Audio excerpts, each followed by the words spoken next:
तो बच्चों आज हम लोग स्टार्ट करने जा रहे हैं केमिस्ट्री का एक बहुत ही इंपॉर्टेंट चैप्टर थर्मोडायनेमिक्स, जो फिजिक्स के अंदर भी प्रेजेंट है और केमिस्ट्री में भी क्या करना है आपको उसको स्टडी करना है, यानी एक पर एक फ्री है, ऐसा समझ सकते हैं आप। थर्मोडायनेमिक्स की अगर हम लोग बात करते हैं तो थर्मोडायनेमिक्स में सबसे फर्स्ट थिंग जो हम लोग स्टडी करेंगे वो बेसिक डेफिनेशंस ऑफ थर्मोडायनेमिक्स देखेंगे। After that different types of processes of thermodynamics देखेंगे। फिर entropy first law of thermodynamics की बात करने के बाद हम लोग एंथैल्पीज वगैरह देखने के बाद किसकी बात करेंगे, एंट्रोपी की। सेकेंड लॉ ऑफ थर्मोडायनेमिक्स देखा जाएगा, फिर उसके बाद गिब्स एनर्जी देखा जाएगा और यहाँ पर हमारा टॉपिक क्या होगा, कंप्लीट होगा थर्मोडायनेमिक्स का। और उसके बाद हम लोग टॉपिक स्टार्ट करेंगे एनर्जेटिक्स का, क्लियर है, जिसमें एनर्जेटिक्स की क्या करेंगे हम लोग स्टडी करेंगे। तो अभी हम लोग देखने जा रहे हैं थर्मोडायनेमिक्स। थर्मोडायनेमिक्स किसको बोला जाता है,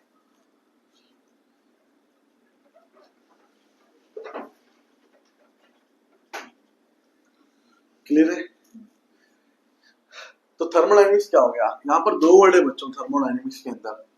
सबसे फर्स्ट वर्ड अगर आप देखेंगे तो यहाँ पर एक वर्ड है थर्मो और एक वर्ड है डायनेमिक्स, क्लियर है। तो सबसे फर्स्ट वर्ड हो गया थर्मो और सेकेंड हो गया डायनेमिक्स, क्लियर है। तो एक हो गया थर्मो और दूसरा क्या हो गया, डायनेमिक्स हो गया। Thermo means what, heat. Thermo word represent कर रहा है किसको, हीट और एनर्जी को, क्लियर है।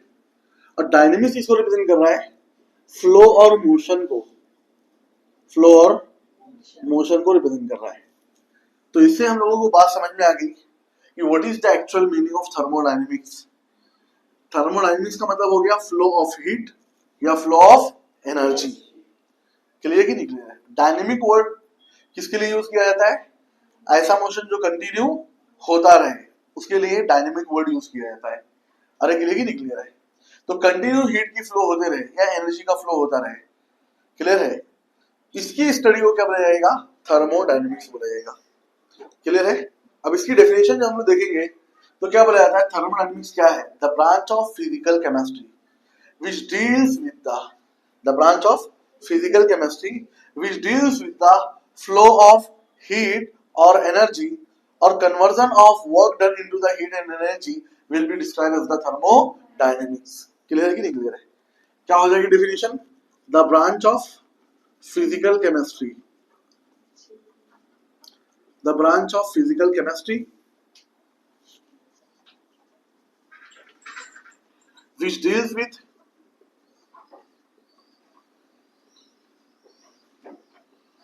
deals with interconversion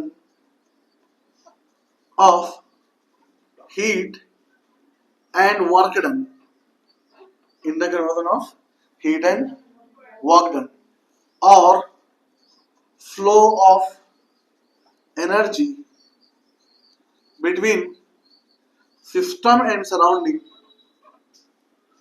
between system and surrounding is known as thermodynamics। इसको क्या बोला जाएगा हम लोग, थर्मोडायनेमिक्स बोला जाएगा, क्लियर है। फिजिकल केमिस्ट्री की वो ब्रांच जिसमें inter conversion of heat and work done की बात की जाए। What is the meaning of inter conversion of heat and work done. अभी सब लोग क्या करते होंगे, गाड़ी तो चलाते होंगे, क्लियर है। गाड़ी चलाने के लिए क्या करना पड़ता होगा, उसको फ्यूल देना पड़ता है। जैसे हमको चलने के लिए क्या करना पड़ता है, खाना खाना पड़ता है, हमारा फ्यूल क्या हो गया, खाना खाना, इनटेक ऑफ फूड हो गया। इसी तरह से गाड़ी को भी चलने के लिए किसकी जरूरत है, फ्यूल की जरूरत है। जब वो फ्यूल पेट्रोल की शक्ल में, डीजल की शक्ल में या फिर सीएनजी के फॉर्म में उसको सप्लाई किया जाएगा तो क्या होगी, वो व्हीकल वर्क करना शुरू करेगी, अदरवाइज क्या होगी, वो मूव नहीं करेगी, वर्क नहीं करेगी। समझ में आ रही बात की नहीं आ रही है। तो ये जो प्रोसेस है इसमें क्या होता है कि जो आपने फ्यूल सप्लाई किया है उस फ्यूल की वजह से क्या होता है, इंजन वर्क करता है, वर्क करने की वजह से क्या प्रोड्यूस होती है, हीट प्रोड्यूस होती है।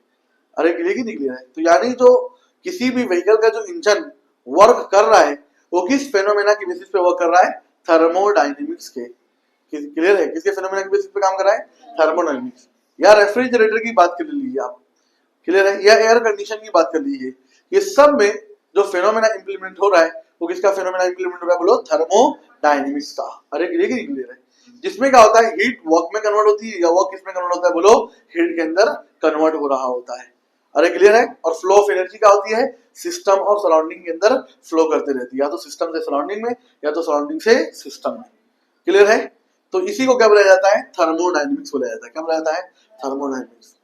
क्लियर है। नेक्स्ट बात आपको याद रखनी है बच्चों, क्या नेक्स्ट पॉइंट आपको ये बहुत इंपॉर्टेंट है कि it is a macroscopic concept, not a microscopic concept.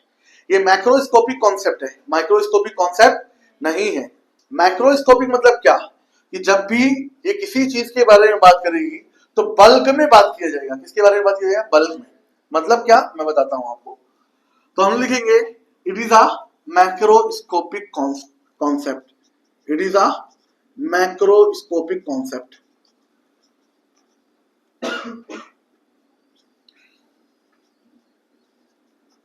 It is a macroscopic concept. Clear है। ये कैसा कॉन्सेप्ट है, मैक्रोस्कोपिक। माइक्रोस्कोपिक है क्या, नहीं। मैक्रोस्कोपिक कॉन्सेप्ट है, यानी क्या, यहां पर किसी भी सिस्टम की बात जब की जाएगी तो किसी इंडिविजुअल पार्टिकल की बात नहीं की जाएगी, किसी इंडिविजुअल मॉलिक्यूल की बात नहीं की जाएगी, किसी इंडिविजुअल एटम की बात नहीं की जाएगी। अगर एक इंडिविजुअल पार्टिकल, एटम और मॉलिक्यूल की स्टडी कर रहे होते हैं हम लोग, तो उसको क्या बोलते हैं, माइक्रोस्कोपिक कॉन्सेप्ट बोलते हैं। क्या बोलते हैं, microscopic concept.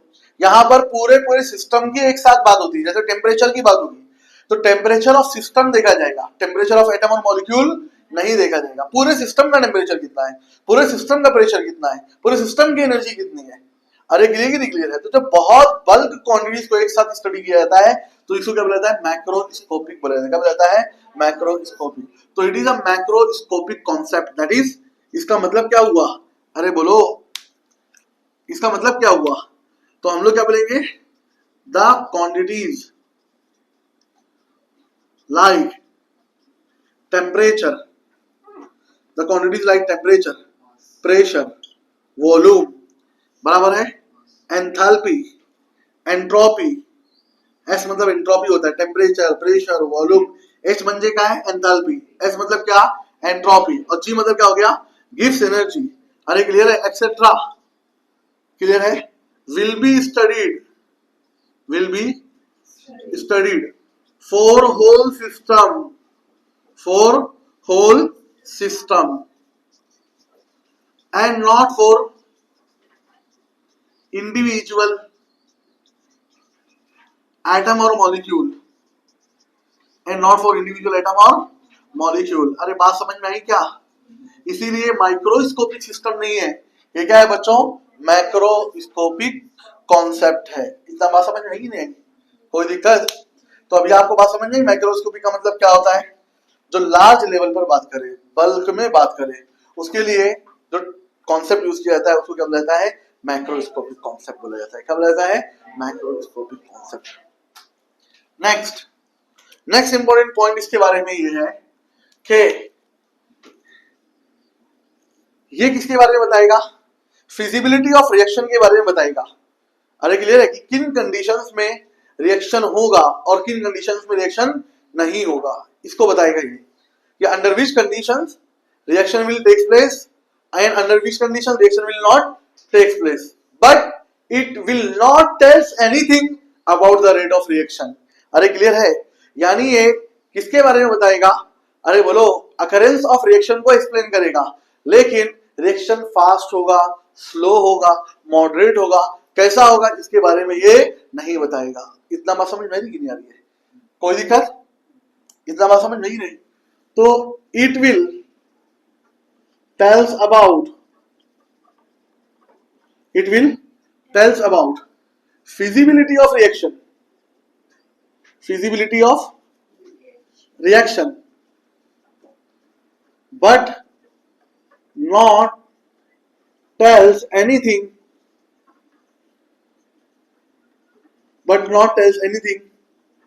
about the rate of reaction। अरे क्लियर है। ROR का तो मतलब समझ गए ही होंगे आप लोग, केमिकल काइनेटिक्स में बार बार हमने यूज किया था इसको। तो ये किसके बारे में बताएगा, it will tells about feasibility of reaction. Clear है कि रिएक्शन होगा या नहीं होगा। किन कंडीशंस में होगा और किन कंडीशंस में नहीं होगा, ये तमाम एक्सप्लेन करेगा। लेकिन रिएक्शन फास्ट होगा, स्लो होगा, इसको बताने वाला नहीं है। इतनी बात समझ में आएगी नहीं है आपको लोग? कोई टेंशन, कोई ऑब्जेक्शन? इतना समझ गए? इतनी बात समझ में आई आप लोगों को? कोई दिक्कत? आगे चलते हैं हम लोग नेक्स्ट। तो हमने देख लिया कि एक ऐसा कॉन्सेप्ट हो गया बोलो, मैक्रोस्कोपिक कॉन्सेप्ट हो गया। कैसा कॉन्सेप्ट हो गया बोलो? Macroscopic concept. इतना बात समझ में कि नहीं? और आगे चलते हैं हम लोग, तो ये किसी बारे में बताता है? फिजिबिलिटी ऑफ रिएक्शन के बारे में बताता है। किसी बारे में बताता है बोलो? Feasibility of reaction. अरे क्लियर कि नहीं क्लियर है? इतना बात समझ में कि नहीं? और ये किसके बारे में बताएगा? थर्मोकेमिस्ट्री। किसके बारे में बताएगा?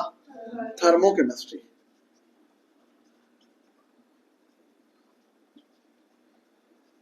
तो थर्मोकेमिस्ट्री क्या होता है बच्चों? The branch of thermodynamics which will study the mechanism of reactions or conditions of reactions under which the reaction will take place is known as thermochemistry। क्या बोलता है? थर्मोकेमिस्ट्री क्या बोलता है? समझ में आया कि नहीं आया? थर्मोकेमिस्ट्री क्या हो गया? थर्मोडायनेमिक्स की वो ब्रांच जिसमें रिएक्शंस की स्टडी की जाए कि किन कंडीशन में रिएक्शन होगा और किन कंडीशन में रिएक्शन नहीं होगा, उसको हम क्या बोलते हैं? थर्मोकेमिस्ट्री बोलते हैं। जिसमें किसमें एक्सप्लेन किया जाता है? एंथैल्पीज को। किसको? एंथैल्पीज को। अरे क्लियर कि नहीं क्लियर है? कोई दिक्कत? तो थर्मोकेमिस्ट्री के बारे में मैंने आपको एक्सप्लेन कर दिया कि और किसकी स्टडी करेंगे हम लोग इसमें? थर्मोकेमिस्ट्री की। किसकी स्टडी करेंगे? अब मैं बेसिक आपको बता देता हूँ बच्चों, इसके अंदर क्या है। सबसे फर्स्ट एस्पेक्ट जो हमारा जाने वाला है वो some basic concept of thermodynamics देखेंगे हम लोग। क्लियर है? यानी टॉपिक्स की अगर हम बात करते हैं कि which topics will be covered over here, समझ में आती नहीं? तो टॉपिक्स क्या क्या देखने वाले हैं। तो सबसे पहले क्या देखेंगे हम लोग? कुछ फंडामेंटल कॉन्सेप्ट्स देखेंगे। Fundamental concepts. अरे बराबर है? फंडामेंटल कॉन्सेप्ट्स देखेंगे। इन फंडामेंटल कॉन्सेप्ट में क्या होगा? सिस्टम क्या होता है, सराउंडिंग क्या होता है, बाउंड्री क्या होता है, ये देखा जाएगा। नेक्स्ट देखा जाएगा फंक्शंस। स्टेट फंक्शन क्या होता है, पाथ फंक्शन क्या होता है, ये देखा जाएगा। थर्ड थिंग देखा जाएगा प्रॉपर्टीज। एक्सटेंसिव प्रॉपर्टी क्या होती है, इंटेंसिव प्रॉपर्टी क्या होती है, ये देखा जाएगा। और फोर्थ थिंग जो होता है वो क्या होता है? प्रोसेस। क्या होता है? Process. Isothermal, isobaric, isochoric, adiabatic, cyclic, non cyclic, ये तमाम प्रोसेस की स्टडी की जाएगी। क्लियर है कि नहीं क्लियर है? ये तमाम। तो ये फंडामेंटल कॉन्सेप्ट्स में सबके सब आगे। किसमें आगे? Fundamental concepts. सेकंड जो होगा वो फ्लॉट। फ्लॉट मतलब क्या हो जाएगा? First law of thermodynamics. क्या होगा? First law of thermodynamics. इस फर्स्ट लॉ ऑफ थर्मोडायनेमिक्स के अंदर हम लोग किसको स्टडी करेंगे? वर्क डन को। बराबर है? किसको स्टडी करेंगे? Work done and heat. तो हीट एंड वर्क डन की स्टडी की जाएगी पहली चीज। दूसरी चीज जो स्टडी की जाएगी एंथैल्पी। किसकी स्टडी की जाएगी बोलो? एंथैल्पी की। इतना बात समझ नहीं है? कोई दिक्कत? और थर्ड थिंग जो यहाँ पर देखा जाएगा, क्लियर है? तो पहला वर्क डन हीट हो गया, दूसरा क्या हो गया आपका? एंथैल्पी हो गया। और तीसरी चीज जो देखी जाएगी आपके यहाँ पे एंथैल्पी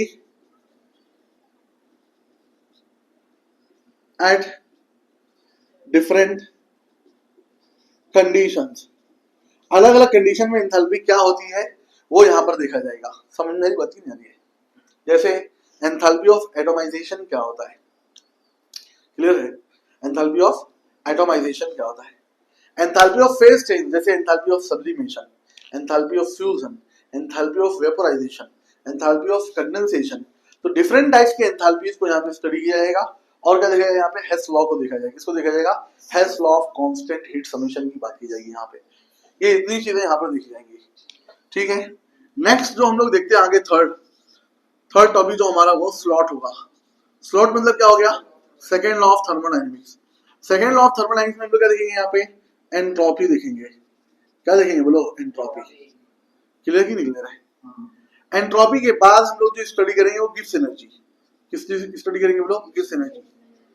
अरे बराबर है? और गिब्स एनर्जी के बाद जो हम लोग स्टडी करेंगे वो किसकी स्टडी करेंगे? स्पॉन्टेनिटी की स्टडी करेंगे। किसकी स्टडी करेंगे हम लोग? स्पॉन्टेनिटी। अरे क्लियर की नहीं क्लियर है?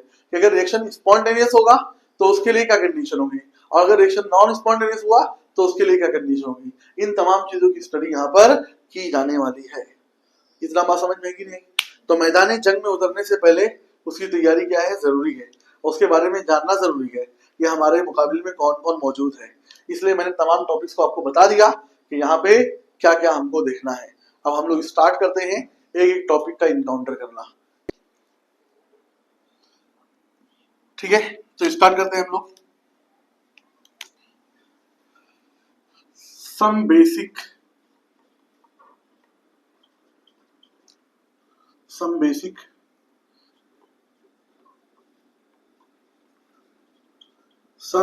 terminologies of thermodynamics।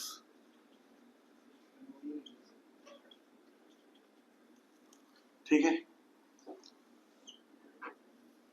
some basic terminologies of thermodynamics।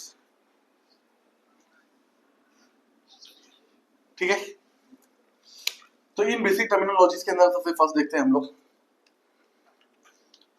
System क्या होता है, सराउंडिंग क्या होता है और बाउंड्री क्या होती है। ठीक है, सबसे फर्स्ट थिंग लिखा जाएगा कि सिस्टम किसको बोला जाता है।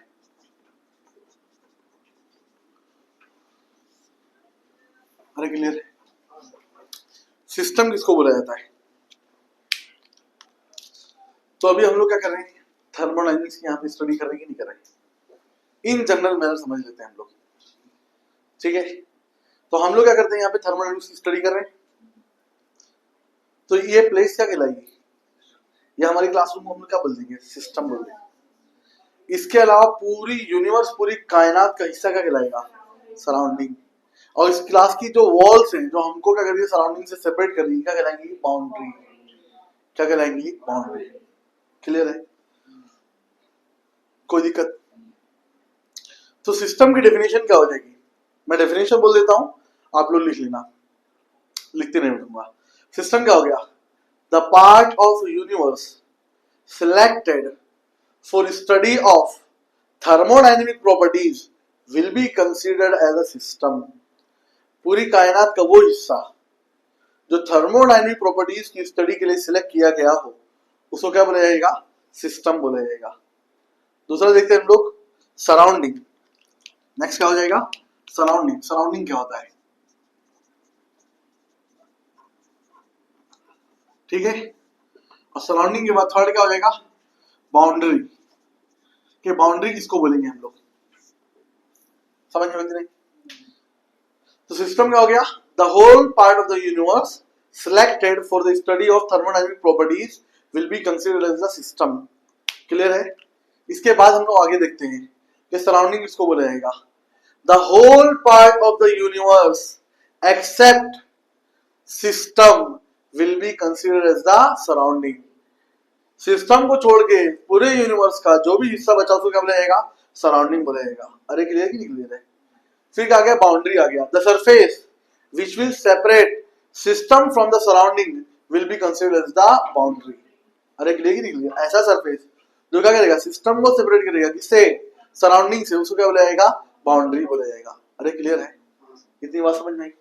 अब बाउंड्री की बात करता हूं मैं, तो टाइप्स ऑफ बाउंड्रीज की बात करता हूं। बाउंड्रीज कितने टाइप्स की हो सकती हैं, क्लियर है। तो टाइप्स ऑफ बाउंड्रीज देखते हैं हम लोग, टाइप्स ऑफ बाउंड्रीज की बात करेंगे। तो बाउंड्रीज 3 टाइप्स की होती हैं। नंबर 1, क्लियर है। नंबर 1 तो सबसे फर्स्ट हो गई, वो क्या होगी, कंडक्टिंग। कैसी बाउंड्री होगी बोलो, कंडक्टिंग बाउंड्रीज।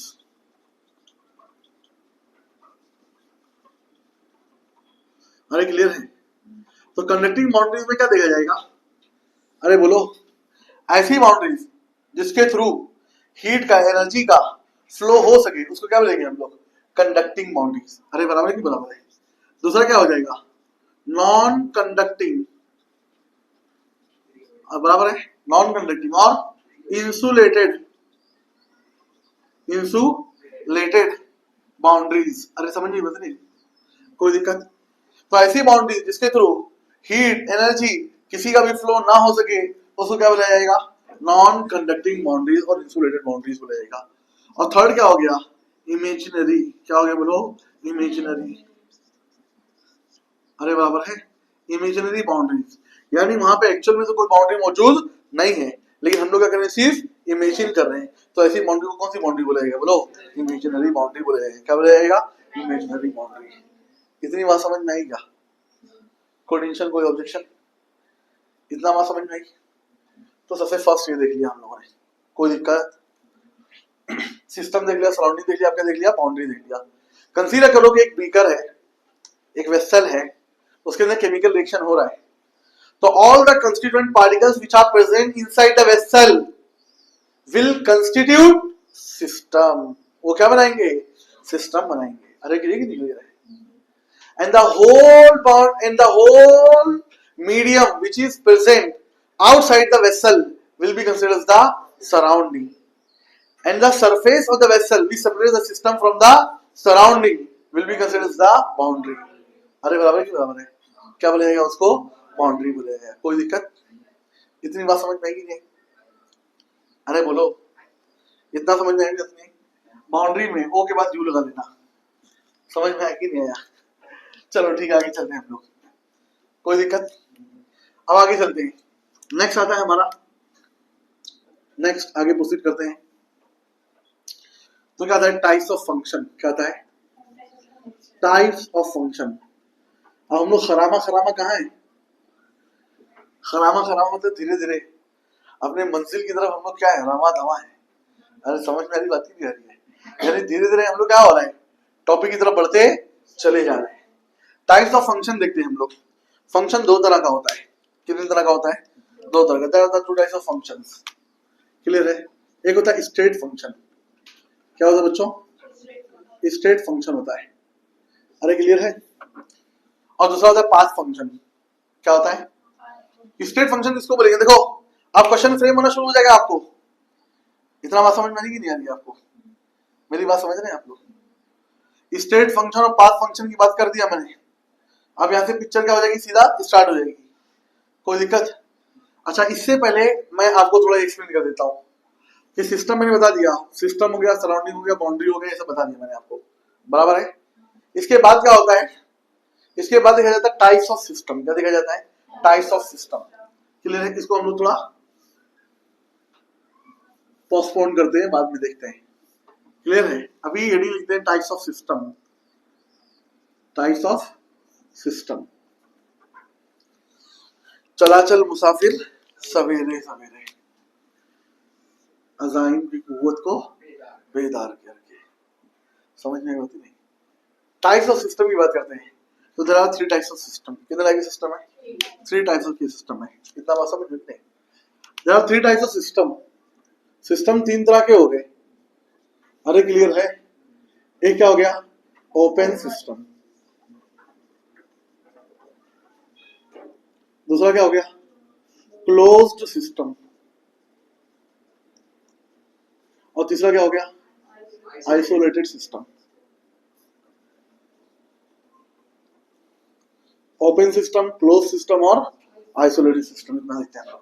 अब यहाँ पे बहुत इंपॉर्टेंट क्वेश्चन फ्रेम होता है बच्चों। ये क्या होना चाहिए? आपको याद होना चाहिए। समझ गए? नहीं समझ गए पूरा? ओपन सिस्टम क्या होता है?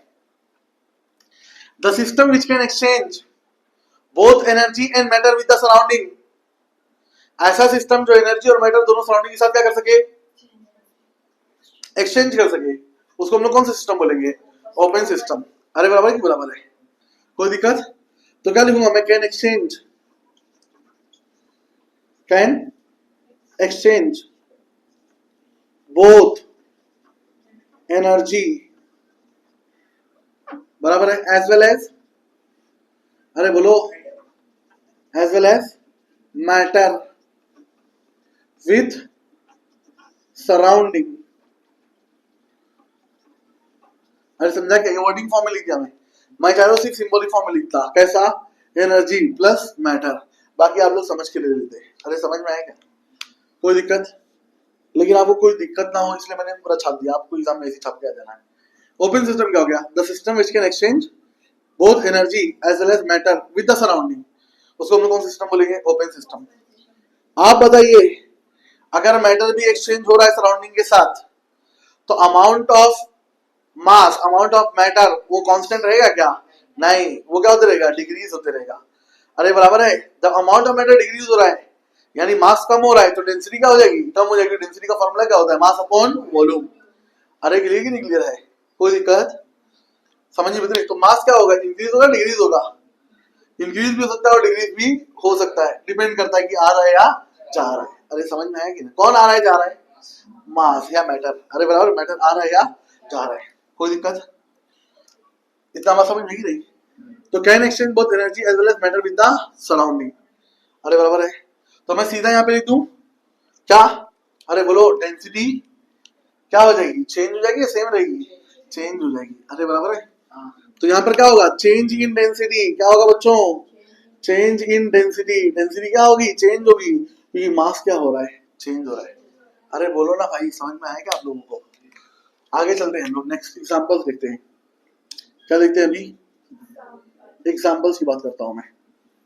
सबसे फर्स्ट एग्जांपल किसकी बात करेंगे, कॉफी। ठीक है, किसकी बात करेंगे, समझ नहीं बता, कहाँ की, कैफे कॉफी डे की। अरे समझ में आया क्या, चलो ठीक है। एग्जाम्पल की बात करते ही आसाम पहुंच गए, आसाम नहीं जाना है। चलो देखते हैं हम लोग, कॉफी इन आ, किसके अंदर, ओपन कप। तो coffee in an open cup. आप बताइए, जो कॉफी ओपन कप के अंदर है वो क्या करेगी, एनर्जी भी एक्सचेंज करेगी और मैटर भी एक्सचेंज करेगी सराउंडिंग के साथ। अरे कोई दिक्कत, ये पहली एग्जांपल हुई, बराबर है, इतना बात समझ में नहीं। दूसरा, दूसरा बहुत इंपॉर्टेंट है, बराबर है, ऑल लिविंग सिस्टम। क्या हो गया बोलो, ऑल लिविंग सिस्टम। तो मैं बता रहा हूं आपको, ऑल लिविंग सिस्टम, पूरे लिविंग सिस्टम की बात कर रहा हूं। ऑल लिविंग, समझ में नहीं, all living system, all living organisms, ये सब के सब क्या हो गए। अरे बोलो, चाहे ह्यूमन की बात करें, चाहे एनिमल्स की बात करें, चाहे प्लांट्स की बात करें, ये सब के सब क्या हो गए, कौन से सिस्टम में आगे बोलो, ओपन सिस्टम में। किसमें आगे बोलो, ओपन सिस्टम में। इतनी बात समझ में नहीं। तो कॉफी इन ओपन कप हो गया, और क्या हो गया, ऑल लिविंग ऑर्गेनिजम्स हो गए। ये सब कौन से सिस्टम में आ गए, ओपन सिस्टम में आ गए, याद रखिए, कोई दिक्कत। आगे चलते क्लोज्ड सिस्टम। कौन सा सिस्टम की बात करेंगे, क्लोज सिस्टम की बात करेंगे। तो क्लोज सिस्टम में क्या होगा बच्चों, यहाँ पर सिर्फ और सिर्फ किसका एक्सचेंज होगा, एनर्जी का, लेकिन मैटर का एक्सचेंज नहीं होगा। अरे बराबर है, तो हमने क्या बोलेंगे, the system which can, the system which can exchange, the system which can exchange only energy but not matter with the surrounding, with the surrounding। अरे क्लियर है, सिर्फ और सिर्फ किसका एक्सचेंज होगा बोलो, एनर्जी का, लेकिन किसका नहीं होगा, मैटर का। किसके साथ बोलो, सराउंडिंग के साथ। अरे बराबर है, तो यहाँ पर क्या होगा, डेंसिटी क्या हो जाएगी, सेम। अरे बराबर है, कोई दिक्कत। तो हम लोग क्या बोलेंगे, density remain same, density of matter remain same, density of matter remain same. Next examples देखो। तो जब एग्जांपल्स की बात करेंगे तो एग्जांपल्स में क्या आ जाएगा बच्चों, अरे बोलो, तो एग्जांपल्स में देखते हैं, सबसे फर्स्ट एग्जांपल क्या आ जाएगी, अरे बोलो, कॉफी जो कौन से कप के अंदर थी, ओपन कप के अंदर थी। अब उसको ढक दिया किससे के जरिए, सॉसर के जरिए। किसके जरिए बोलो, सॉसर के जरिए। अरे बराबर है कि बराबर है, या क्या लिख दूं मैं, coffee in an open cup या coffee in a closed container. Cafe coffee day में क्लोज कंटेनर में आता है कि नहीं आता है। अब आपके ऊपर डिपेंड करता है, स्ट्रॉ लगा के खींच लेना है या कप खोल के पी लेना है। समझ में आया कि नहीं आया, इतना बात समझ में कि नहीं। तो क्या लिखेंगे बोलो, coffee in a closed container, इतना बात समझ में कि नहीं। अब ये इंपॉर्टेंट बात है, ये एग्जांपल बहुत पुरानी हो चुकी थी, इसलिए एग्जाम में इसको पूछना बंद कर दिया और दूसरी एग्जांपल पूछा। समझ नहीं, दूसरी एग्जांपल क्या पूछा, ऑल लिविंग ऑर्गेनिजम्स यहाँ पे आ गए थे, सब के सब किसमें आ गए थे, ओपन सिस्टम में। अरे बराबर है, पूछ लिया क्लासरूम क्या है, तो क्लासरूम क्या है बच्चों, क्लोज्ड सिस्टम है। टीचर क्लास में आया तो दरवाजा बंद। अरे क्लियर है, या ऐसी हो गया जैसे कंटेनर का ढक्कन बंद। अरे समझ में आया कि नहीं आया, कोई दिक्कत? तो आगे चलते हैं हम लोग। Coffee in a close container की एग्जांपल में आया, और यहाँ पर क्या आ जाएगा, क्लासरूम आ जाएगा। क्या आ जाएगा? जब पब्लिक क्लासरूम याद करेगी, ये क्लासरूम पूछेगा कि क्लोज सिस्टम में आता है, तो उस साल फिर से मजाक हो गया और उसने पूछ लिया कि जो ट्यूबलाइट है, बल्ब है, ये किसके एग्जांपल में आता है। पब्लिक फिर से हैंग हो गई। ये किस में आएगा? ओपन में आएगा, क्लोज में आएगा, या आइसोलेटेड में आएगा? अरे समझ नहीं बती नहीं। क्लियर? किस में आएगा? क्लोज में। क्यों? सिर्फ एनर्जी एक्सचेंज हो रही है, मैटर एक्सचेंज नहीं हो रहा है। अगर आपको एक्सपेरिमेंट करना है तो आपकी 10 रुपए की 20 रुपए की नोट गीली हो जाए, उसको सुखाना हो तो सीधा ट्यूबलाइट के ऊपर रख दो, कुछ टाइम बाद क्या हो जाएगी? सूख जाएगी। इसका मतलब क्या मिला वहां से? उसको हीट एनर्जी मिली। क्या मिली? Heat energy. नोट के अंदर क्या हुआ? उसने हीट एनर्जी को एब्सॉर्ब किया, वाटर वेपर बन के निकल गया, नोट कड़क अपने को वैसी मिल गई। अरे समझ में आया कि नहीं आया? कोई दिक्कत? तो किसके एग्जांपल में आ गया? अरे बोलो। हाँ, तो ट्यूबलाइट की बात कर दिया। किसकी बात कर दिया? बोलो। ट्यूबलाइट। इतना बात समझ में ही नहीं। और क्या हो गया? बल्ब हो गया। क्या हो गया? बोलो। बल्ब। ये सब किसमें आ गए? अरे बोलो, क्लोज्ड सिस्टम में। जब पब्लिक ट्यूबलाइट और बल्ब पड़ गई तो उनके साथ फिर से मजाक हो गया। अब पूछ लिया यूनिवर्स क्या है? क्या है यूनिवर्स? अब तुम सोचो कितना बद्दा मजाक था ये। समझ में आ रही बात की नहीं? यानी उनको कहाँ पे क्वेश्चन बार बार थर्मोडायनेमिक्स का पूछ रहा है, कहाँ कहाँ पूछ रहा है? ओपन सिस्टम, क्लोज सिस्टम और आइसोलेटेड। इसलिए कॉन्सेप्ट को समझना जरूरी था। कॉन्सेप्ट को समझना क्या था? बहुत जरूरी था। अरे समझ में आ रही बात की नहीं आ रही है? क्या पूछ लिया कि यूनिवर्स किसी एग्जाम्पल में आता है? क्या पूछा? यूनिवर्स किसी एग्जाम्पल में आता है। तो किसी एग्जाम्पल में आता है यूनिवर्स? अरे बोलो। आइसोलेटेड सिस्टम में। किसमें आता है? आइसोलेटेड। अरे बराबर है। कोई भी कायनात से बाहर निकल सकता है क्या? इस यूनिवर्स से बाहर निकल सकता है? कोई मरेगा भी तो उसका जिस्म का हिस्सा कहाँ रहेगा? यही रहेगा। अब जो चीज हमको दिखाई नहीं दे रही उसकी हम लोग बात करेंगे क्या? आत्मा की बात। आत्मा दिखाई दी हमको? नहीं। अरे रूह दिखाई दी क्या? नहीं। वो तो मैटर किसका है? चक्कर किसका? आत्मा और परमात्मा का। वो दोनों देख लेंगे। समझ में आई बात ही नहीं? हमको तो जो दिखाई दे रहा है उसकी बात करेंगे। किसकी? जिस्म की बात करेंगे, बॉडी की बात करेंगे। अरे गिरी दिया तो चाहे आपने दफना दिया, चाहे आपने जला दिया, लेकिन वो बॉडी है कहाँ? यूनिवर्स के अंदर ही है ना भाई। उससे बाहर निकल पाई? नहीं निकल पाई। तो आपको दिमाग लगाना चाहिए था कि यूनिवर्स की बात किया, ओहो, ना तो कुछ अंदर आ रहा है और ना तो कुछ अंदर से बाहर जा पा रहा है। अरे समझ में आ रही? बात नहीं आ रही? मालूम क्या पड़ा? There is neither exchange of energy nor exchange of matter with the surrounding. That's why it will be considered as the isolated system. अरे क्लियर कि नहीं क्लियर है? कोई दिक्कत? चाय पहले कॉफी किस में रखा? ओपन कप में। ठंडी हो रही थी, फिर क्लोज कप में रख दिया। फिर भी मैं इस तरह से लेक्चर लेता रहा, मैंने कॉफी नहीं पिया। तो फाइनली क्या कर दिया? उसको उठा के थर्मस फ्लास्क में रख दिया। किसमें रख दिया? थर्मस फ्लास्क में। अब थर्मस फ्लास्क के अंदर ना तो हीट अंदर आ रही है, ना तो हीट बाहर जा रही है। इसका मतलब क्या होगा? Container is well insulated from the surrounding. इसका मतलब ये होगा कि वो जो कंटेनर है वो वेल इंसुलेटेड है। किससे? बोलो। सराउंडिंग से। अरे बराबर है कि बराबर है? इसका मतलब ना तो कोई आएगा ना तो कोई जाएगा। अरे बराबर है कि बराबर है? कोई दिक्कत? तो आइसोलेटेड सिस्टम की बात करेंगे तो हम लोग क्या करेंगे? यहाँ पर अब ये कैन का फंडा चेंज हो जाएगा। अब यहाँ पे क्या आएगा? नाइदर आएगा। क्या आएगा? नाइदर। कितना मजा आ रहा है इसको लिखते हुए। Neither exchange energy. अरे क्या आएगा भैया? Neither exchange energy nor the matter. अरे बराबर है। Neither exchange energy nor the matter with the surrounding. With the surrounding. अरे बराबर है। कोई दिक्कत? अरे बोल दो भैया। कोई दिक्कत? इसका मतलब क्या? That is system is well insulated. System is well insulated from the surrounding. अरे बराबर ही बराबर है। System is well insulated from the surrounding. कोई दिक्कत? इतना बात समझ में कि नहीं? तो डेंसिटी यहाँ पर भी क्या रहेगी? Remain same. अरे बराबर है। तो डेंसिटी की बात करेंगे तो डेंसिटी क्या हो जाएगी यहाँ पे? Density remain same. Density remain same. अरे बराबर है। Density remain same. डेंसिटी क्या रहेगी भैया? सेम रहेगी। और आगे चलते हैं तो इसकी एग्जांपल्स आ जाएंगी। तो एग्जांपल्स में मैं क्या मेंशन करूंगा? अरे बोलो। एग्जांपल्स में मेंशन करूंगा मैं कॉफी। Coffee in thermos. अरे बोलो फ्लास्क। समझ लेना आगे। इतना बात समझ ली? Coffee in thermos flask. और दूसरा क्या हो जाएगा?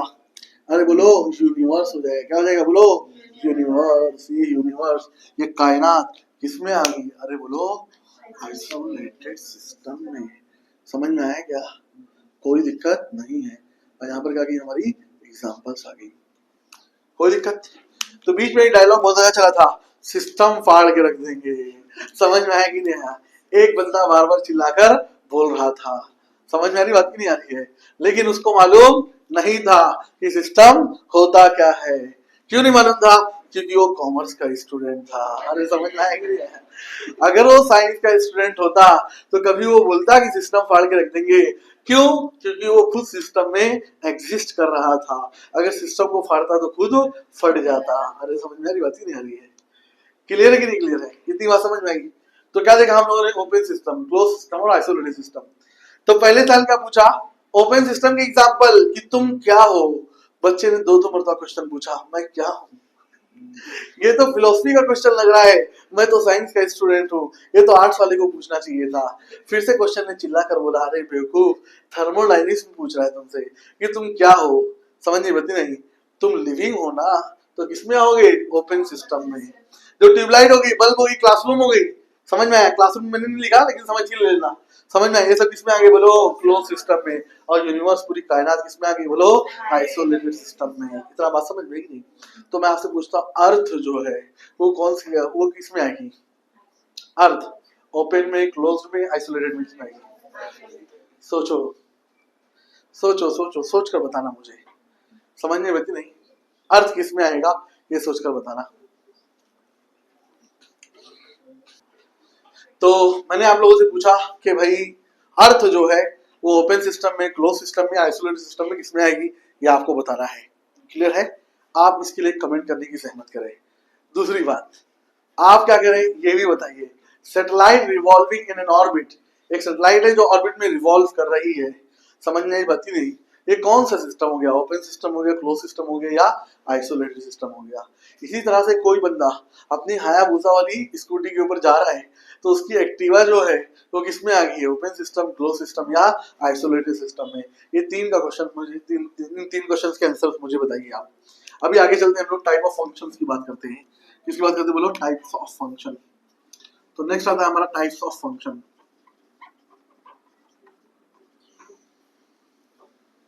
टाइप्स ऑफ फंक्शन की बात करते हैं हम लोग। क्लियर है? कोई दिक्कत? तो टाइप्स ऑफ फंक्शन जब देखा जाता है तो हम लोग यहाँ पे देखेंगे function. There are two types of functions. There are two types of functions. अरे बराबर है? एक हो गया स्ट्रेट फंक्शन और एक हो गया पाथ फंक्शन। इन्हीं को स्टेट वेरिएबल भी बोला जाता है बच्चों। इन्हीं को क्या बोला जाता है? स्टेट वेरिएबल्स भी बोला जाता है। इतना बात समझ नहीं? जो किसी भी सिस्टम की स्टेट को कैसे चेंज होगा उसको एक्सप्लेन करती है, इसीलिए इसका नाम क्या रखा गया? स्टेट वेरिएबल रखा गया। कोई दिक्कत? तो अगर हम लोग स्टेट फंक्शन की बात करते हैं तो स्टेट फंक्शन की डेफिनेशन में क्या हो जाएगा? The function which only tells about the function which only tells about the initial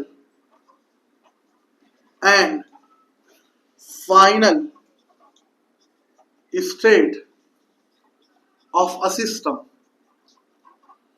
but does not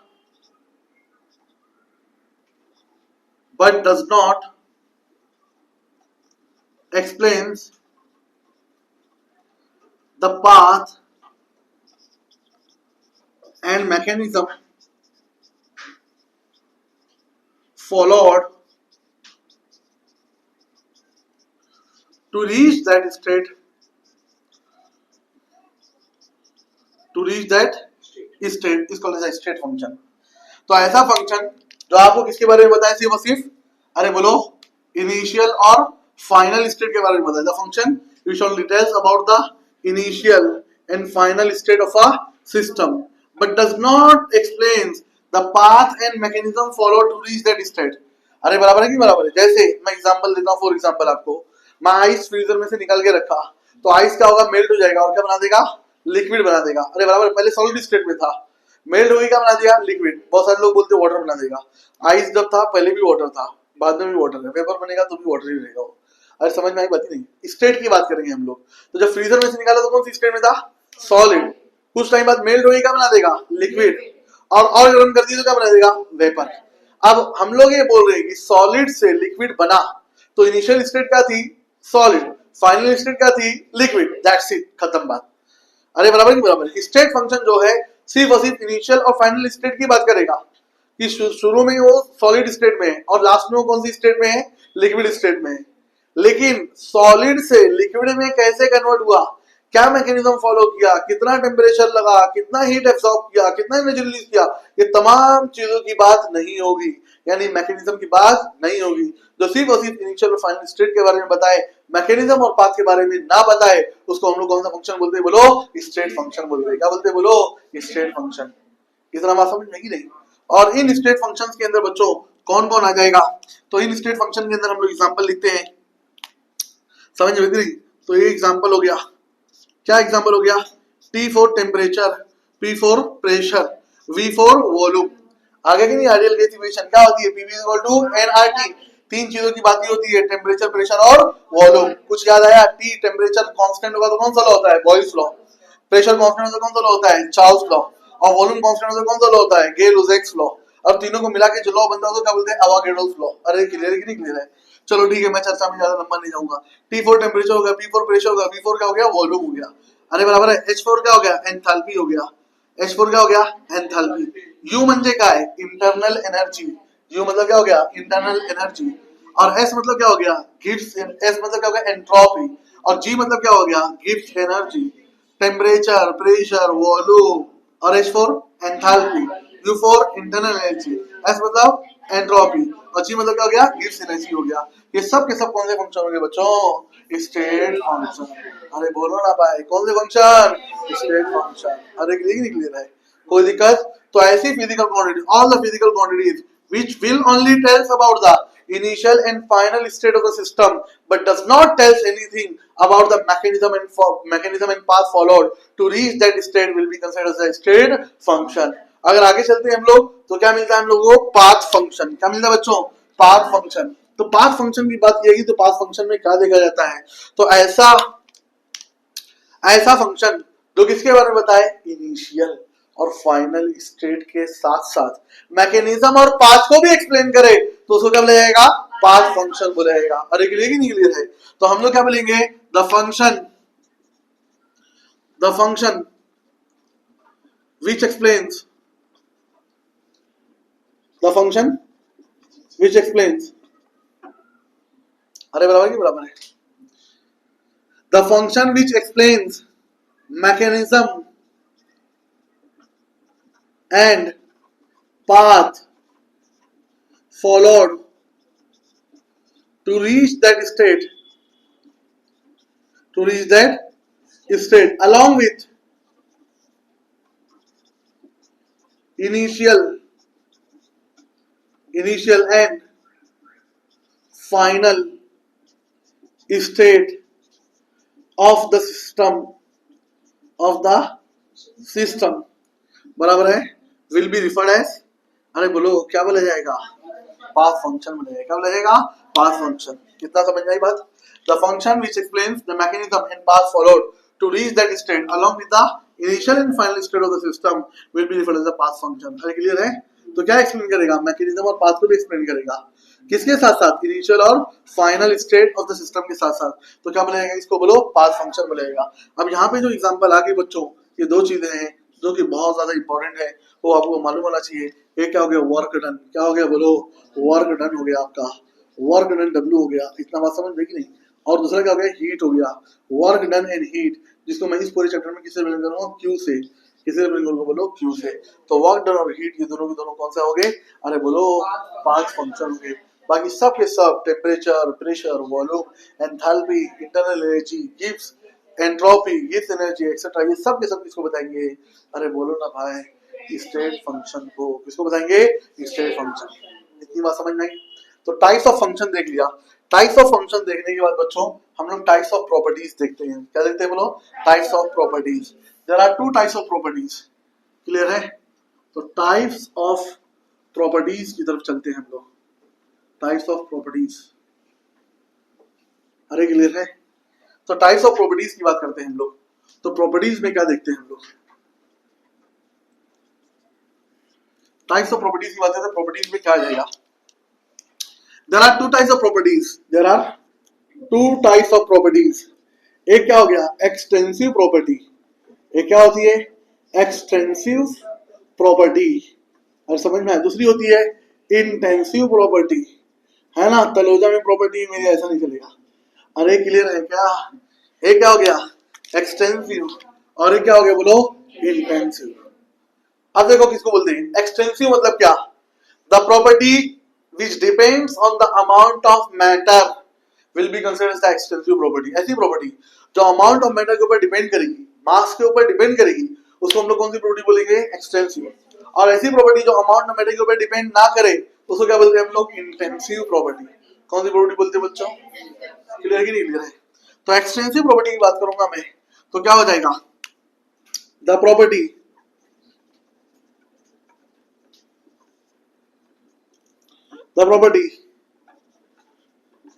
which is dependent on amount of matter present in a system,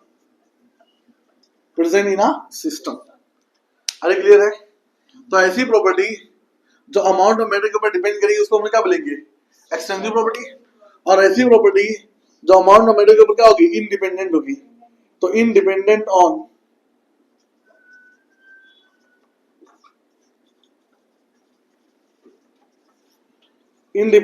amount of matter. अरे बराबर है? तो ऐसी property जो amount of matter के ऊपर depend करेगी, dependent on amount of matter, उसको क्या बोलेंगे? Extensive property. और जो अमाउंट ऑफ मैटर के ऊपर डिपेंड नहीं करेगी, उसको क्या बोलेंगे? Intensive property. अरे बराबर है? अब ये अमाउंट ऑफ मैटर के ऊपर डिपेंड कर रही है ना, तो इसका मतलब ये क्या होगी? एडिटिव होगी। क्या होगी? एडिटिव, यानी इसको ऐड कर सकते हैं हम लोग। और ये अमाउंट ऑफ मैटर के ऊपर डिपेंड कर ही नहीं रही है, तो इसको ऐड कर सकते हैं क्या? नहीं कर सकते हैं। तो हम लोग लिखेंगे it is additive. It is additive in nature. It is additive, यानी ऐड होती है। It is additive in nature. अरे बराबर है? तो ये क्या हो गया? It can't be additive. अरे समझा क्या पब्लिक को? कोई दिक्कत? ये ऐड हो सकती है और ये ऐड नहीं हो सकती है। फॉर एग्जाम्पल मैं आपको समझाता हूँ, आप समझिए। जैसे मैं बात करता हूँ मास की, किसकी बात करता हूँ? मैं आपसे पूछता हूँ कि 10 kg मास और 50 kg मास दोनों सेम है क्या?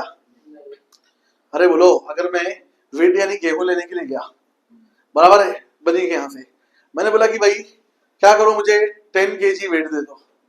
अरे बराबर है कि बराबर है? और 50 kg भी दे दो। तो 10 kg और 50 kg दोनों बराबर है क्या? मैंने बोला 10 kg के कितनी गोनी बना दो? 5। समझ में नहीं? तो टोटल कितना हो गया पूछूंगा उससे, तो बोलेगा कितना हो गया? 50 हो गया। अरे बराबर, क्यों? क्योंकि मास का नेचर कैसा हो गया? एडिटिव इन नेचर हो गया। कैसा नेचर हो गया?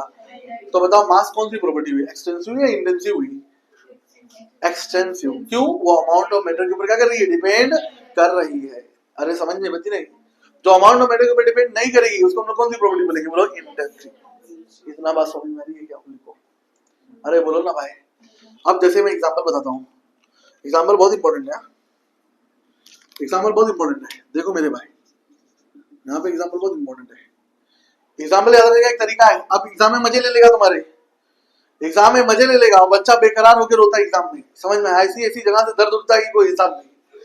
बोलेगा पूरा थर्मोडायनेमिक्स चैप्टर मैंने क्या क्या पढ़ लिया, और इतना गाली देता अपने आप को कि कोई हिसाब नहीं, लेकिन मैंने इसको ढंग से क्यों नहीं पढ़ा? क्योंकि एक क्वेश्चन पूछता है which of the following is an extensive property. इसमें से कौन एक्सटेंसिव प्रॉपर्टी है, ऐसा पूछता है। समझ में आई बच्चे? तो शुरू में तो पढ़ लेते हैं, जो अमाउंट ऑफ मैटर को डिपेंड करेगा उसको एक्सटेंसिव, जो अमाउंट ऑफ मैटर को डिपेंड नहीं करेगा उसको इंटेंसिव, और आगे बढ़ जाते हैं। बाद में जब एग्जाम में क्वेश्चन आता है तो परेशान। समझ में बच्चे? इसलिए उसको याद करने का तरीका है, मैं एक्सटेंसिव बताऊंगा, उसके अलावा पूरी दुनिया में कुछ भी दिख गया तुमको तो वो इंटेंसिव है। उसके अलावा कुछ भी दिख गया तो मैं एक्सटेंसिव बताने जा रहा हूँ आपको। एक्सटेंसिव याद कर लिए, इसके अलावा कुछ भी दिख जाए आंख बंद करके टिक कर दो, गारंटी मेरी है। समझ में नहीं? क्या है? मन, वा, से, फिर हग्स, मनवा से फिर हग्स, ये बता दिया मैंने आपको। जिसका मतलब ये है कि किसी से भी मिलो, हग्स मतलब क्या, गले मिलो। तो कैसे मिलो, मनवा यानी मन से मिलो, दिल से मिलो। जहां पे दिल मिलते हैं वहां पर रिश्ते भी मिलते हैं। अरे समझ नहीं मिलती नहीं, कोई दिक्कत। लेकिन आजकल पब्लिक का मिजाज क्या है, अरे बोलो, गले मिलके क्या करते हैं, खंजर से वार करते हैं। अरे समझ में आ रही बात की नहीं आ रही है, क्लियर की नहीं क्लियर है। आगे चलते हैं हम लोग, चलो आगे देखते हैं हम लोग। तो मनवा से फिर हग्स, क्या हो गया फंडा, मनवा से फिर हग्स। अब ये है क्या, तो एम बंदे क्या है, मास। एम मतलब क्या है, एन क्या हो गया, नंबर ऑफ मोल्स, जो अमाउंट ऑफ सब्सटेंस को बताता है। एन क्या हो गया, नंबर ऑफ मोल्स। इतना बात समझ में नहीं। और वी तो मालूम है आप लोगों को, वॉल्यूम। वी क्या हो गया, वॉल्यूम। और ए क्या हो गया आपका, एरिया। ए क्या हो गया भाई, एरिया। बोलेंगे तो कुत्तों का होता है, ऐसा नहीं है। समझ में आया। हर एक ऑब्जेक्ट जो स्पेस ऑक्युपाई करता है उसको हम लोग क्या बोलते हैं, मैटर बोलते हैं। उसमें कुत्ते भी आ गए तो उनका कोई फॉल्ट नहीं है। समझ में आई बात। दुनिया की हर वो चीज जो क्या करेगी, स्पेस ऑक्युपाई करेगी, उसको हम लोग क्या बोलेंगे, मैटर बोलेंगे। अरे लेकिन क्लियर है। सी क्या हो गया, सी को बोलते हैं हीट कैपेसिटी। क्या बोलते हैं बोलो, ये हो गया हीट कैपेसिटी। याद रखो मैं क्या लिख रहा हूं, आंखें फाड़ फाड़ के देखो, मन की आंख से देखो तो पूरे संसार का दीदार हो जाएगा। सी मतलब होता है हीट कैपेसिटी। मैंने स्पेसिफिक हीट कैपेसिटी लिखा क्या, मैंने मोलर हीट कैपेसिटी लिखा क्या, मैंने क्या लिखा, सिर्फ और सिर्फ हीट कैपेसिटी। यानी हीट कैपेसिटी एक्सटेंसिव प्रॉपर्टी है।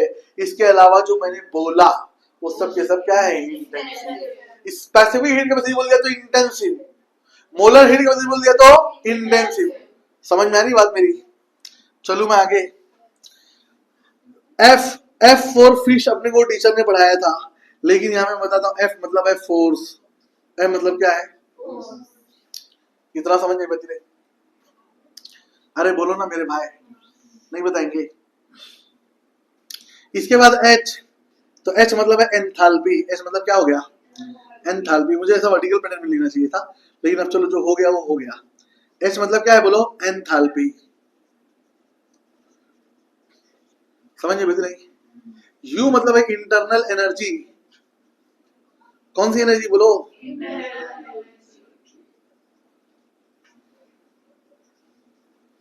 क्लियर है। तो आपके पास, हमारे पास, हमारे सबके अंदर जो एनर्जी, उसको कौन सी एनर्जी बोलते हैं, इंटरनल एनर्जी। मेरे पास भी, इसलिए मैं यहाँ पे खड़ा हूँ, सुबह को नाश्ता पानी करके आया हूँ। समझ में आया कि नहीं आया। आगे चलते हैं। जी मतलब क्या, गब्बर नहीं, जी मतलब है कीप्स एनर्जी। क्लियर है कि नहीं क्लियर है। और एस मतलब है एंट्रोपी। एस मतलब क्या है मेरे भाई, ट्रॉफी नहीं एंट्रोपी। इतना समझ में आया। तो इतना आपको याद रखना है, मनवा से फिर हग्स एक फंडा है कि जब दिल मिले तभी गले मिलो। अरे समझ नहीं, इकरारुम बिल लिसान तस्दीकुम बिल कल्ब होना चाहिए। ज़बान से तुम्हारी तारीफ करे और दिल ही दिल में गाली दे, ऐसा चलेगा क्या, ऐसे रिश्ते से दूर रहो। सोशल डिस्टेंसिंग मेंटेन करो, बाबा तुम वही रहे। समझ में आया कि नहीं आया। तो मनवा से फिर हग्स याद रखो, क्या क्या हो गया बोलो, mass, number of moles, volume, area, heat capacity, force, enthalpy, internal energy, heat energy, entropy. ये सब के सब कितना क्या हो गया, एक्सटेंसिव प्रॉपर्टी। और जब आप लोग क्वेश्चन सॉल्व करेंगे, इसमें से कुछ भी दिखा तो इनकाउंटर कर देना उसका, बोलना यही एक्सटेंसिव है। समझ में आया। और उस वक्त आपके दिल से मेरे लिए दुआ निकलेगी। अरे समझ में आ रही बात नहीं आ रही है, ये क्या फंडा बताया हमको। अरे समझ में आया। आगे चले, आगे चलते तो इंटेंसिव आता है। अब इसके अलावा कुछ भी दिख गया ना बच्चों, कुछ भी दिख जाए इसके अलावा, ईटा पत्थर कुछ भी दिख जाए, वो सब के सब क्या है बोलो, इंटेंसिव प्रॉपर्टी। कौन सी प्रॉपर्टी है, इंटेंसिव। मैं आपको एग्जांपल बताता हूँ, इंटेंसिव में आपको एग्जांपल बताता हूँ। तो इंटेंसिव में आपके पास एग्जांपल आता भैया, समझ में नहीं क्या आता है। एक को वर्डिंग फॉर्म में लिख देता हूं मैं। जैसे मतलब हीट कैपेसिटी कौन सी प्रॉपर्टी है, एक्सटेंसिव। लेकिन मोलर हीट कैपेसिटी क्या हो गया बोलो, मोलर हीट कैपेसिटी। इसको सीएम से लिखा जाएगा। सीएम क्या, मुन्ना चाय वाला नहीं, सीएम मतलब क्या हो गया, मोलर हीट कैपेसिटी होगी। समझ में आया कि नहीं आया। आगे आता है स्पेसिफिक हीट कैपेसिटी, क्या आता है बोलो? स्पेसिफिक हीट कैपेसिटी, इसको स्मॉल सी से रिप्रेजेंट किया जाता है। मैं कैसे बताऊं कि सी स्मॉल है? ये लो, मैं कर्सू वाला लिख दिया मैंने, इतना बात समझ नहीं। ये स्पेसिफिक हीट कैपेसिटी हो गया। आगे चलो, जो इस टाइम मैं फेस कर रहा हूं, क्या? Tension, surface tension. अरे समझ में आया क्या भाई? सरफेस टेंशन जिसको टी से रिप्रेजेंट किया जाता है, ये भी क्या हो गया? अरे बोलो, एक्सटेंसिव प्रॉपर्टी। और क्या? हाँ, मतलब इंटेंसिव प्रॉपर्टी। ओके, जज्बात में होता है। आगे चलते हैं हम लोग, इतना समझ नहीं बची नहीं। सरफेस टेंशन के बाद मैं लिखता हूँ विस्कोसिटी। कौन सी सिटी? विस्कोसिटी। इतना बात समझ में कि नहीं? अब मैं फिजिक्स का भी टीचर हूँ, मैं फिजिक्स भी पढ़ा देता हूँ, केमिस्ट्री पढ़ा देता हूँ और बायो भी पढ़ा देता हूँ, इसलिए मैं आपको बताऊंगा बहुत ही अभी ढांसू चीज, समझ में बची नहीं। तो विस्कोसिटी की बात किया, बराबर है। कोएफिशिएंट ऑफ विस्कोसिटी को ईटा से रिप्रेजेंट किया जाता है। किससे? ईटा से। अब समझ में आया आपको मैंने ईटा पत्थर क्यों बोला था? अरे समझ में आया कि नहीं आया? कोई दिक्कत? तो विस्कोसिटी को ईटा को हम लोग बोलते हैं कोएफिशिएंट ऑफ विस्कोसिटी। क्या बोलते हैं? Coefficient of viscosity. आप लोग इसको समझ के लेना, मेरे पास जगह नहीं लिखने के लिए, एडजस्ट करना पड़ता है ना, आबादी बहुत ज्यादा है देश में। आगे चलते हैं हम लोग। तो विस्कोसिटी हो गया, बराबर है। विस्कोसिटी के बाद आता है रिफ्रैक्टिव इंडेक्स। क्या आता है? Refractive index. इतना बात समझ नहीं, जिसको मैं रिप्रेजेंट करूंगा म्यू से। किसे रिप्रेजेंट करूंगा? म्यू से। रिफ्रैक्टिव इंडेक्स के बाद आ गया आपका मोलारिटी। क्या आ गया? मोलारिटी, नॉर्मलिटी, दिखा, नॉर्मलिटी, फॉर्मेलिटी, जो आजकल पब्लिक करती है, और होता है मोलालिटी। क्या होता है? मोलालिटी। तो मोलालिटी को कैपिटल एम से रिप्रेजेंट करते हैं, नॉर्मलिटी को कैपिटल एन से रिप्रेजेंट करते हैं, फॉर्मेलिटी को एफ से रिप्रेजेंट करते हैं।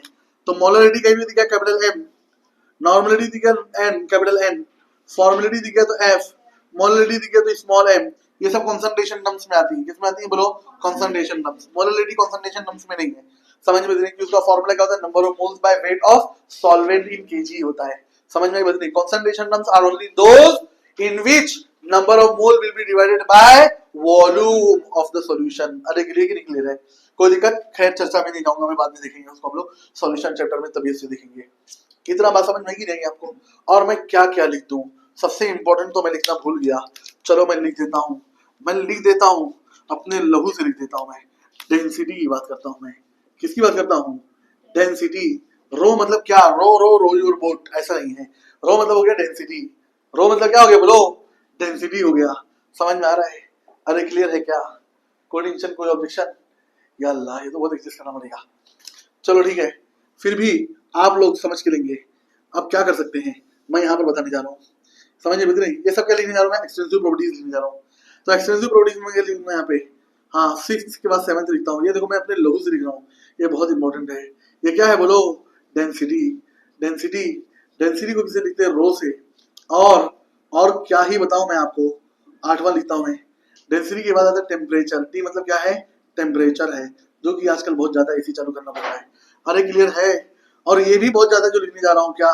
प्रेशर। आजकल नीट और बोर्ड दोनों के बच्चों के ऊपर क्या है? बहुत ज्यादा प्रेशर है। क्लियर की नहीं क्लियर है? इतना बात समझ नहीं की नहीं? तो डेंसिटी भी हो गया, टेम्परेचर भी हो गया और प्रेशर भी हो गया। इतना बात समझ में आएगी नहीं? तो देखो बहुत सारे बच्चे पगला जाते हैं। कैसे पगला जाते हैं? स्टेट फंक्शन के अंदर ये सब एक कम्युनिटी के अंदर थे, लेकिन जब एक्सटेंसिव इंटेंसिव प्रॉपर्टी बताया गया तो इनकी कम्युनिटी क्या हो गई? चेंज हो गई। अब देखो बच्चों, मैं 10 करोड़ की बात बताता हूँ आपको, आप टेंशन लेना नहीं, सिर्फ इसको अपने पास रखना और रिसीज फील करना अपने आप को। समझ में नहीं? इंपॉर्टेंट नोट मैं यहाँ पे मेंशन करता हूँ, एडजस्ट करना पड़ेगा भाई। समझ में नहीं? नोट लिखता हूँ मैं यहाँ पे। नोट में ये बताऊंगा मैं, the ratio of two extensive property is an intensive property. The ratio of two extensive property, the ratio of two extensive property is an intensive property, is an intensive property. अरे समझ गए क्या? दो extensive properties का ratio क्या होता है? एक इंटेंसिव प्रॉपर्टी होती है। जैसे जैसे जैसे जैसे एग्जांपल देख लीजिए आप, मैंने लिख दिया रो। रो म्हणजे क्या है? डेंसिटी। डेंसिटी इक्वल टू क्या होता है? Mass upon volume. देखो मास क्या था? अरे बोलो, एक्सटेंसिव प्रॉपर्टी। और वॉल्यूम भी कौन सी प्रॉपर्टी थी? एक्सटेंसिव। तो दो एक्सटेंसिव प्रॉपर्टीज का रेशियो क्या होता है? एक इंटेंसिव प्रॉपर्टी। अब मैंने आपको कुछ टाइम पहले डायलॉग बोला था कि मैं फिजिक्स का भी टीचर हूँ, जो मैं बताने की कोशिश करूंगा आपको। अरे क्लियर की नहीं क्लियर है? तो हूँ तो बताऊंगा। तो मैं आप लोगों ने फ्लूइड मैकेनिक्स में पढ़ा होगा, जैसा कि आप भूल जाते हैं, इसलिए आप अपने दिमाग पे ज्यादा स्ट्रेस मत दीजिए, मैं बता रहा हूँ आपको। अरे क्लियर की नहीं क्लियर है? हाँ, वहां पे हमने कोएफिशिएंट ऑफ विस्कोसिटी पढ़ा था, ईटा। अरे क्लियर है कि नहीं क्लियर है? तो ईटा का फॉर्मूला क्या होता है? ईटा का फॉर्मूला क्या होता है? तो ईटा का फॉर्मूला क्या हो जाएगा? एफ इंटू एल, अरे बराबर है F into L, V into A, अरे बराबर है, कोई दिक्कत? जैसा अभी ज्यादा मैं एक्साइटेड स्टेट में चला गया तो मैं बहुत ज्यादा बता दूंगा आपको। अरे समझ में आ रही बात की नहीं आ रही है? खैर मैं फिर भी आपको ये यहीं तक कन्फाइंड रखता हूँ। क्लियर की नहीं क्लियर है? तो क्या हो गया? Eta is equal to F by A into क्या हो गया? वी बाय एल हो गया। जहाँ पे एफ क्या होता है? फोर्स होता है, ए क्या होता है? एरिया होता है, वी क्या होती है? वेलोसिटी होती है, और एल क्या होता है? लेंथ होता है। इतना बस देखो, फोर्स आया कि नहीं आया, एरिया आया कि नहीं आया। तो दो एक्सटेंसिव प्रॉपर्टीज का रेशियो एक इंटेंसिव प्रॉपर्टी हुई कि नहीं हुई? यही नहीं, अभी और देखो, समझ में आया? क्या देखो? टेंशन, मैंने बोला सरफेस टेंशन, दिख रहा है कि नहीं दिख रहा है? सरफेस टेंशन का फॉर्मूला क्या होता है? टी होता है, और इसका क्या होता है? एफ, बाय क्या होता है? एल होता है। तू फेल हो गया कि नहीं हो गया? अरे समझ में आया कि नहीं आया? इतना बात समझ नहीं रही। T is equal to F by L हो गया, एफ मतलब क्या हो गई? फोर्स, और एल मतलब क्या हो गया? लेंथ। तो ये सब मैंने एग्जांपल्स देकर आपको बता दिया कि दो एक्सटेंसिव प्रॉपर्टीज का रेशियो क्या होता है? एक इंटेंसिव प्रॉपर्टी होती है। अब चर्चा इस बात पे करेंगे कि मैंने बोला एक्सटेंसिव प्रॉपर्टी क्या होती है? ऐसी प्रॉपर्टी जो अमाउंट ऑफ मैटर के ऊपर डिपेंड करे उसको एक्सटेंसिव बोलते हैं। अरे बराबर, जैसे 10 किलो गेहूं और 50 किलो गेहूं बराबर नहीं है। नंबर ऑफ मोल्स की बात करेंगे तो ये भी अमाउंट ऑफ मैटर के ऊपर डिपेंड करता है। वॉल्यूम, ऐसा रूम जिसके अंदर 10 लोग हैं, समझ में नहीं, और ऐसा रूम जिसमें 100 लोग हैं, दोनों का वॉल्यूम सेम है क्या? नहीं, जिसमें 100 लोग उसको वॉल्यूम ज्यादा। अरे बराबर है कि बराबर है? एरिया, ऐसा रूम जिसके अंदर मैंने क्या रखा? 10 गोनी रखा, और ऐसा रूम जिसके अंदर मैंने 100 गोनी रख दिया, दोनों का एरिया सेम है क्या? अरे बोलो नहीं, अलग अलग है। क्यों? अमाउंट ऑफ मैटर डिपेंड कर रहा है। समझ में आ रहा है? ये सब बाउंसर जा रहा है, अगर बाउंसर जा रहा है तो सीधा ही और कर मारता हूं मैं। समझ में आया? अब ऐसा रूम जिसमें 10 गोनी रख सकते हैं, उसके अंदर 100 गोनी रखने की कोशिश को रखा जाएगा क्या? तो अमाउंट ऑफ मैटर के ऊपर डिपेंड किया कि नहीं किया? एरिया। अरे बराबर है? इसी तरह से हीट कैपेसिटी मैंने बताया, क्या बताया बोलो? Heat capacity. अरे बराबर है कि बराबर है? फिर फोर्स हो गया, क्या हो गया? फोर्स। मेरे लिए लगाई जाने वाली फोर्स, क्योंकि मैं 120 किलो का हूँ, और दूसरा बंदा जो 60 किलो का है, दोनों की जरिए लगाई जाने वाली फोर्स सेम है क्या? नहीं। इतना बात समझ में कि नहीं? कोई दिक्कत नहीं है? अरे समझ में आएगा इतना? कोई टेंशन, कोई ऑब्जेक्शन? इतना बात समझ में कि नहीं? इसी तरह से मैं आपको बात करता हूँ टेम्परेचर,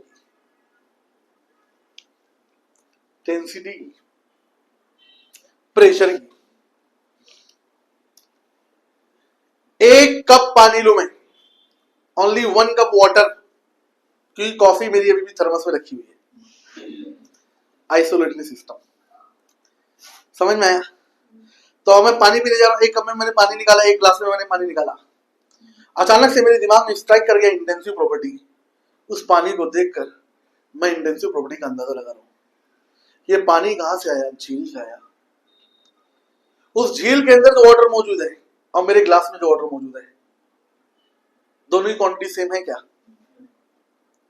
क्वांटिटी क्या है? अलग अलग। झील का एरिया अलग, ग्लास का एरिया, तो एरिया क्या हो गया? Extensive property.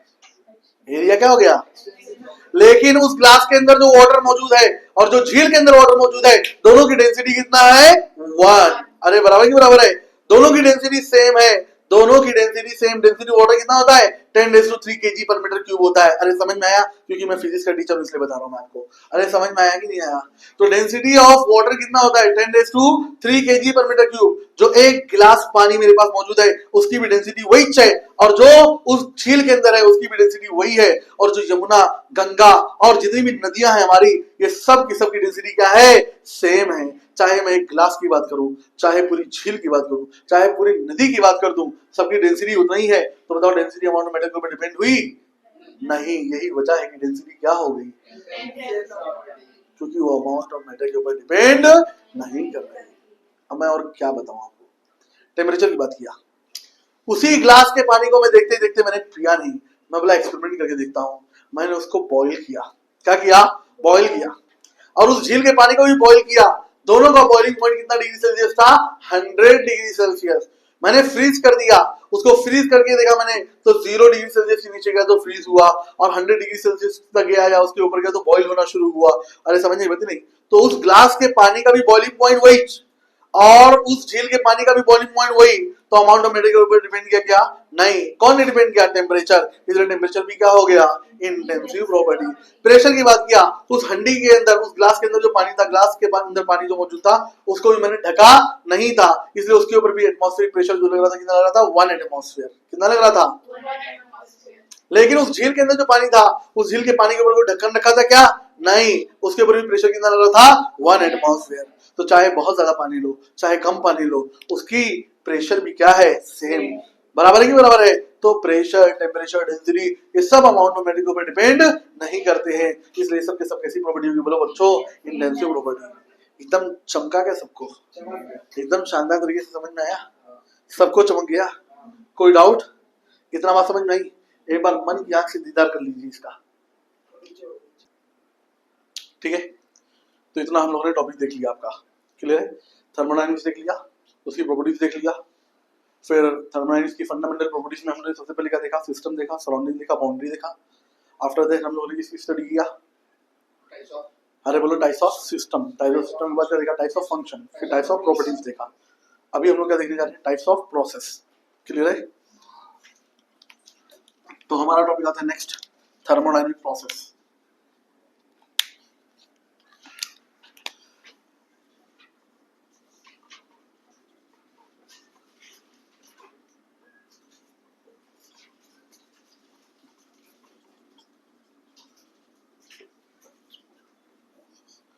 क्लियर है? थर्मोडायनामिक प्रोसेस की बात करते हैं हम लोग।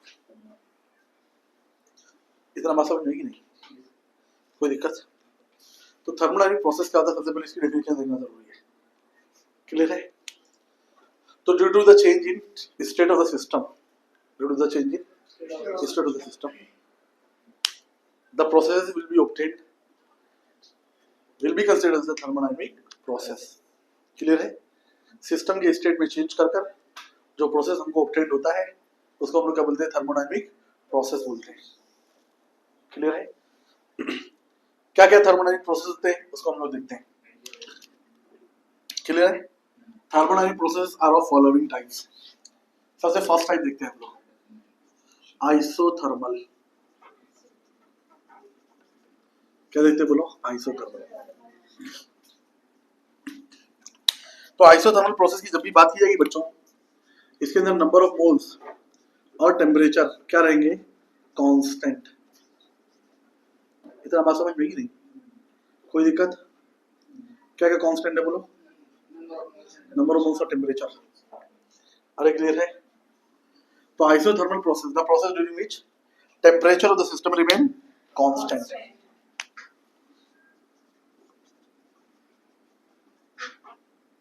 The system during which temperature of the system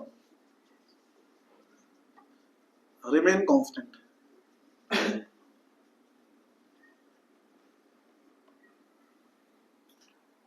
clear है? अब ये जो हम लोग देख रहे हैं ना पूरा थर्मोडायनामिक प्रोसेस, ये किसके दौरान दे रहे हैं? Compression and expansion of gas देख रहे हैं। जब गैस क्या हो रहा है? कंप्रेशन हो रहा है और एक्सपांशन हो रहा है। उसमें सबसे पहला कौन सा आया? Isothermal process. ऐसा प्रोसेस जिसके दौरान टेम्परेचर ऑफ द सिस्टम क्या रहे बोलो? कांस्टेंट रहे। क्या कांस्टेंट रहे? Temperature of the system. तो ऐसे प्रोसेस को हम क्या बोलेंगे? आइसोथर्मल। अब देखो बच्चों, मैं जो भी एक्सप्लेन करूंगा उसमें आप आइडियल गैस इक्वेशन को अपने ध्यान में रखना। किसको ध्यान में रखना? Ideal gas equation. क्या होती है ideal gas equation? PV = mRT। तो जो वेरिएबल है यहाँ पे अपने पास बच्चों सिर्फ 3 चीजें हैं, प्रेशर है, वॉल्यूम है और टेम्परेचर है। नंबर ऑफ मोल्स को भी मैंने फिक्स कर दिया, और R तो पहले से यूनिवर्सल गैस कांस्टेंट था ही। तो सिर्फ 3 चीजें यहाँ पे दिख जाएंगी, प्रेशर, वॉल्यूम, किसके साथ रिलेशन है? टेम्परेचर के साथ। तो अब मैंने क्या बोल दिया आप खुद बताइए, आइसोथर्मल प्रोसेस में क्या बोल दिया? The system during which temperature of the system remain constant is called as, अरे बोलो, आइसोथर्मल प्रोसेस। इतना बात समझ में आई? आप बताइए कि अगर temperature constant, T equal to constant हो गया, अरे बराबर है, तो नेक्स्ट पॉइंट मेंशन करूंगा मैं, क्या? इफ T इक्वल टू क्या है? कांस्टेंट है, then delta T equal to क्या हो जाएगा भाई? 0 हो जाएगा। डेल्टा टी इक्वल टू क्या हो जाएगा, इतना बात समझ में कि नहीं, कोई दिक्कत, टी इक्वल टू कांस्टेंट हो गया then delta T equal to क्या हो जाएगा, 0 हो जाएगा। इतनी बात समझ में आएगी नहीं आपको? आगे चलते हैं हम लोग नेक्स्ट।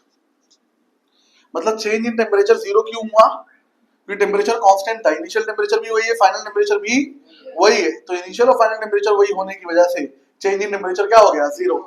आप खुद बताइए कि अगर पीवी इक्वल टू एनआरटी था, एन भी कांस्टेंट, आर भी कांस्टेंट, टी भी कांस्टेंट हो गया, बराबर है, तो पीवी इक्वल टू क्या हो जाएगा, कांस्टेंट हो जाएगा।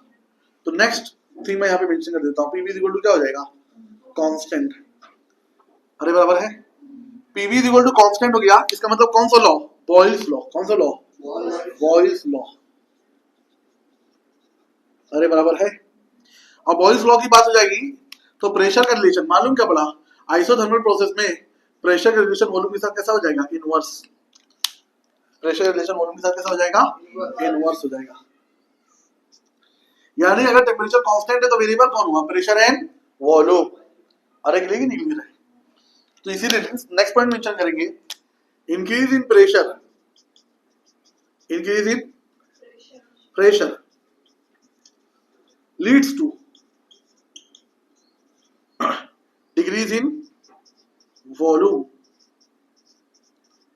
of gas। ये मैंने आपको शुरू में ही बता दिया था कि यहाँ पर जो पूरा प्रोसेस स्टडी किया जा रहा है वो एक कंप्रेशन और एक्सपेंशन ऑफ गैस के दौरान हो रहा है।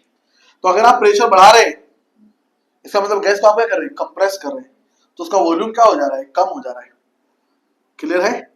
तो टेम्परेचर कांस्टेंट होता है, इसलिए चेंज इन टेम्परेचर 0 हो जाता है, PV equal to constant Boyle's law हो जाता है। प्रेशर और वॉल्यूम ही वेरिएबल होते हैं, बाकी कोई वेरिएबल इस तरह से कि अगर प्रेशर बढ़ाओगे तो वॉल्यूम कम होगा, वॉल्यूम बढ़ाओगे तो प्रेशर कम होगा। इतना बात समझ नहीं? अरे बोलो ना भाई, कोई टेंशन, कोई ऑब्जेक्शन? आगे आगे भी कुछ बातें मेंशन करता हूं मैं। For ideal gas, for ideal gas, ideal gas के लिए देखा जाएगा तो चेंज इन इंटरनल एनर्जी भी क्या होती है, 0 होती है। चेंज इन इंटरनल एनर्जी भी 0 होती है, बराबर है। एंड चेंज इन एंथैल्पी भी क्या होती है, 0 होती है। चेंज इन इंटरनल एनर्जी भी 0 हुआ और चेंज इन एंथैल्पी भी 0 हुआ। ये सब बच्चों डायरेक्टली आपसे पूछेगा, ये सब डायरेक्टली आपसे पूछेगा। आगे चलते हैं हम लोग नेक्स्ट आगे चलते हैं। तो for ideal gas delta U equal to 0 के डेल्टा H इक्वल टू क्या हो गया, 0 हो गया। आगे चलते हैं तो क्या मालूम पड़ता है, जितना भी फेज ट्रांजिशन होता है ना वो एक कांस्टेंट टेम्परेचर पे होता है। फेज ट्रांजिशन मतलब क्या, कि जैसे मैंने बोला आइस को मैंने निकाला बाहर तो वो मेल्ट होना शुरू हुआ। अरे बराबर है कि बराबर है?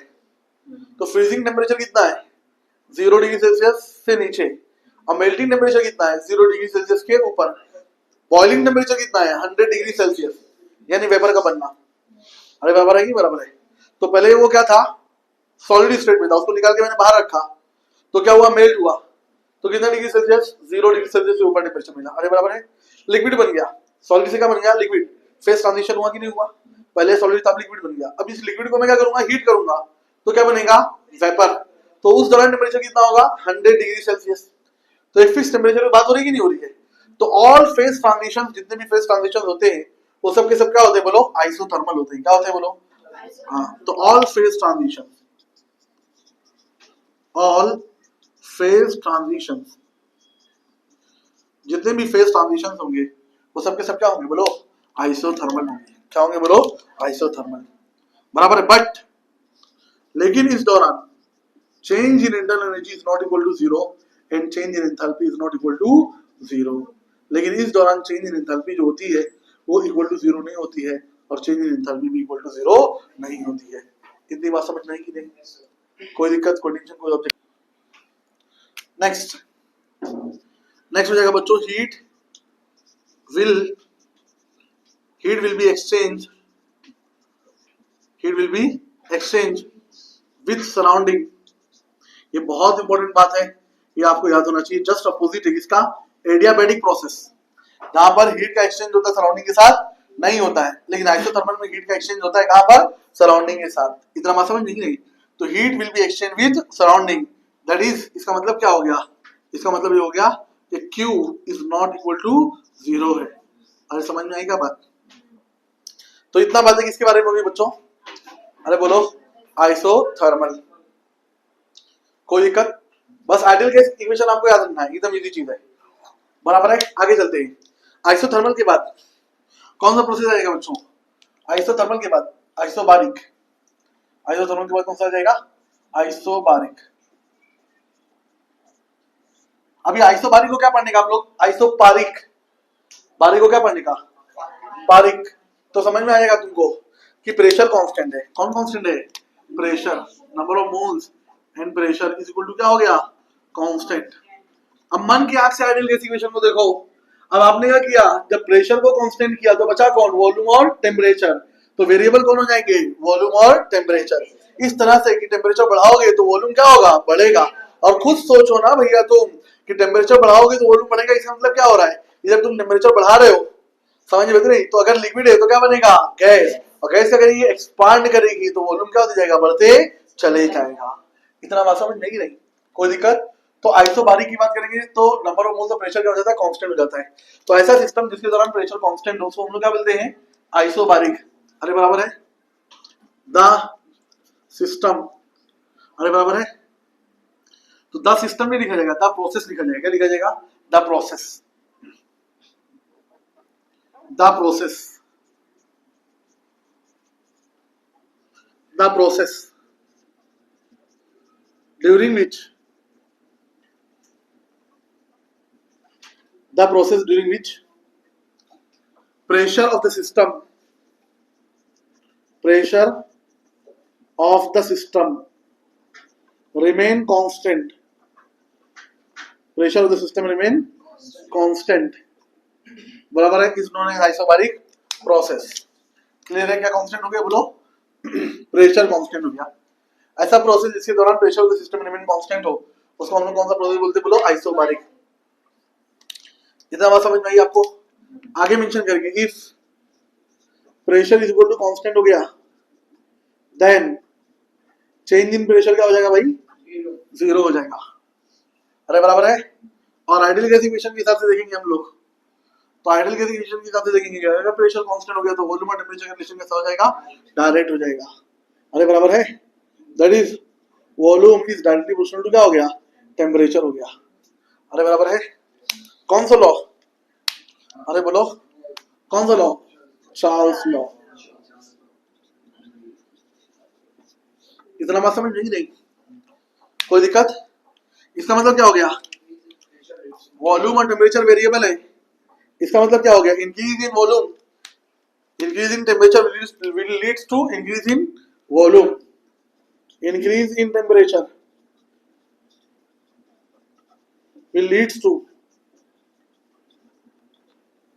increase in temperature will leads to increase in volume।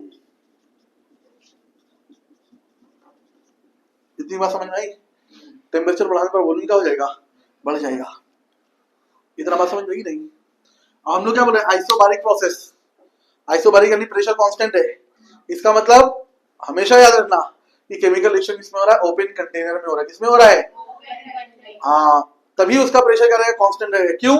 उसके ऊपर जो प्रेशर लगेगा कौन सा प्रेशर होगा? एटमॉस्फेरिक प्रेशर होगा। कौन सा प्रेशर होगा? Atmospheric pressure. तो यहां पर कभी बात कर दिया तो हम लोग क्या बोलेंगे?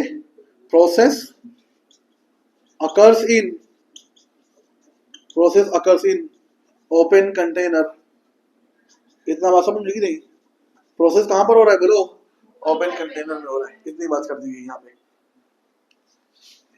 इतना बात समझ में आ रही कि नहीं आ रही है? कोई टेंशन, कोई ऑब्जेक्शन? अरे बोलो, समझ गए इतना? तो कौन सा प्रोसेस हो बोलो? Isobaric process. कौन सा प्रोसेस हो गया? प्रेशर कांस्टेंट होता है, चेंज इन प्रेशर इसलिए 0 हो जाता है। वॉल्यूम और टेम्परेचर जो है डायरेक्टली प्रोपोर्शनल होते हैं। जितना टेम्परेचर बढ़ाओगे उतनी वॉल्यूम बढ़ेगा, ऐसा बोलता है Charles law. Process occurs in किसमें हो रहा है बोलो? ओपन कंटेनर में। अभी नेक्स्ट देखते हैं आइसोकोरिक प्रोसेस। कौन सा प्रोसेस देखेंगे? आइसोकोरिक। नेक्स्ट होता है हमारा आइसोकोरिक प्रोसेस, थर्ड वन। फटाफट देखेंगे। Isochoric process. आइसोकोरिक प्रोसेस में कौन कांस्टेंट होता है? तो number of moles and volume, ये कांस्टेंट होते हैं। अरे बराबर की बराबर है। तो क्या डेफिनेशन हो जाएगी? The process during which volume of the system remain constant. The process during which volume of the system, volume of the system remain constant, इसको क्या बोला जाएगा?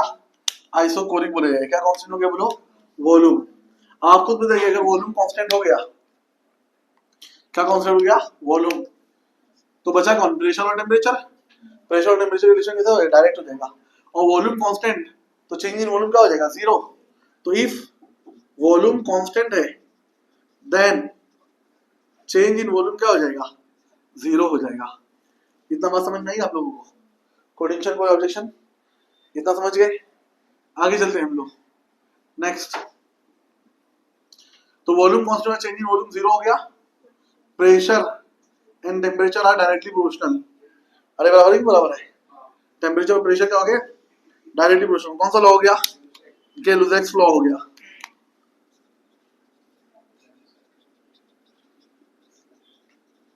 इतना बात समझ में ही नहीं? आगे चलते हैं नेक्स्ट। इतना बात समझ में ही नहीं? टेम्परेचर बढ़ाने पे प्रेशर भी क्या हो जाएगा? बढ़ जाएगा। अब प्रेशर कम करने पे टेम्परेचर भी क्या हो जाएगा? कम हो जाएगा। इतना समझ के ले लेंगे हम लोग। आगे चलते हैं हम लोग। अभी आइसोबारिक बोलेगा तो ऐसा रिएक्शन जो कौन से सिस्टम में हो? ओपन सिस्टम में हो तो आइसोबारिक होता है, बराबर है। अगर क्लोज सिस्टम बोल दिया तो वॉल्यूम कांस्टेंट हो जाएगा। अरे बराबर है। तो क्लोज कंटेनर में बोल दिया, क्लोज सिस्टम बोल दिया, तो कौन सा प्रोसेस हो जाएगा बोलो? आइसोकोरिक। अरे बराबर बराबर है। तो हम लिखेंगे this process occurs in closed system। किसमें होता है ये? क्लोज्ड सिस्टम में होता है, याद रखना है। तो कभी भी क्लोज सिस्टम बोल दे या रिजिड बाउंड्री बोल दे, क्लोज सिस्टम बोल दे या रिजिड बाउंड्री बोल दे, समझ में आई बात नहीं? This process occurs in closed system। और क्या लिखकर दे सकता है आपको? रिजिड बाउंड्रीज, समझ में आती नहीं? तो भी क्या हो जाएगा? वॉल्यूम कांस्टेंट हो जाएगा। वॉल्यूम कांस्टेंट तो चेंज इन वॉल्यूम का हो जाएगा जीरो। या ऐसा केमिकल रिएक्शन जहां स्पेस में हो, कहां पर हो? स्पेस में, वैक्यूम में हो, समझ में आती नहीं? तो वैक्यूम में हो, स्पेस में हो, ऐसा केमिकल रिएक्शन, वहां पर भी वॉल्यूम क्या होता है? कांस्टेंट होता है। वॉल्यूम कांस्टेंट हो गया तो चेंज इन वॉल्यूम क्या हो जाता है? वहां पे जीरो हो जाता है। तो ऐसी कंडीशन में प्रेशर वॉल्यूम ऑक्टेन की अगर बात करेंगे तो ऑक्टेन क्या हो जाएगा? जीरो हो जाएगा। याद रखोगे आइसोकोरिक प्रोसेस में ऑक्टेन क्या होता है? जीरो होता है। इतना समझ में आई बात? अरे बराबर है। तो मैं यही मेंशन कर देता हूं ताकि तुमको समझ में आ जाए। बहुत इंपॉर्टेंट बात है ये। W इज इक्वल टू क्या होता है formula? Minus P external into क्या होता है? dV होता है। तो चेंज इन वॉल्यूम क्या है? जीरो है ना। तो चेंज इन वॉल्यूम जीरो, तो इसलिए वर्क डन क्या हो जाता है? यहाँ पे जीरो हो जाता है। तो मुझे किस प्रोसेस के दौरान वर्क डन जीरो होता है? तो क्या बताओगे आप लोग? अरे बोलो आइसोकोरिक। अच्छा बताओ, आइसोबारिक में भी वर्क डन जीरो हो सकता था क्या? आइसोबारिक में वर्क डन जीरो हो सकता था? नहीं हो सकता था। क्यों? तो यहाँ पे P एक्सटर्नल यानी P प्रेशर लिखा है, चेंज इन प्रेशर लिखा है क्या? नहीं। अरे प्रेशर कांस्टेंट होता है लेकिन चेंज इन प्रेशर जीरो होता है। यहाँ पर वर्क डन जीरो क्यों हुआ? क्योंकि चेंज इन वॉल्यूम जीरो था। अरे बराबर है। अगर चेंज इन प्रेशर पूछता तो हम लोग बोलते चेंज इन प्रेशर जीरो है। किसमें? आइसोबारिक में। याद रहेगा आप लोगों को? ये याद रहना जरूरी है। बस इसके बाद, इससे बगैर कोई चारा नहीं आपके पास, याद करना पड़ेगा। आइसोकोरिक हो गया। आइसोकोरिक के बाद आता है एडियाबेटिक। क्या था बोलो? एडियाबेटिक।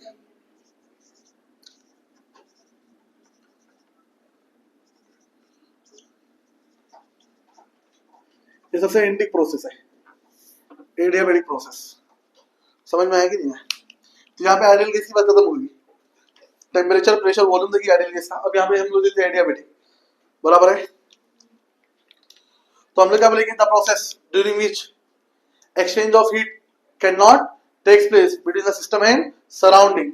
अरे बराबर है कि बराबर है? Will be referred as adiabatic process. तो आइसोथर्मल में एक्सचेंज ऑफ हीट हो रहा था, यहाँ पर एक्सचेंज ऑफ हीट नहीं हो रहा है। अरे बराबर की बराबर है? The process during which the process during विच क्या होगा, नाइदर एक्सचेंज इन हीट, अरे बराबर है किसके साथ, between the system and surrounding, तो the process during which exchange of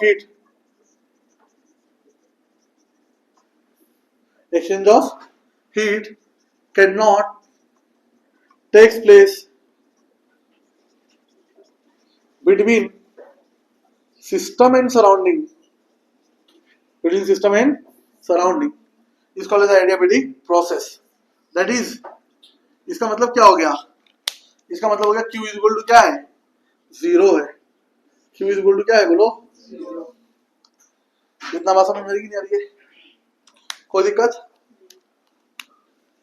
यहाँ पे बाउंड्रीज जो है वो कैसी बाउंड्रीज है बोलो, वेल इंसुलेटेड बाउंड्रीज है, कैसी बाउंड्रीज है बोलो, अरे क्लियर है, तो हम लोग बोलेंगे सिस्टम इज वेल इंसुलेटेड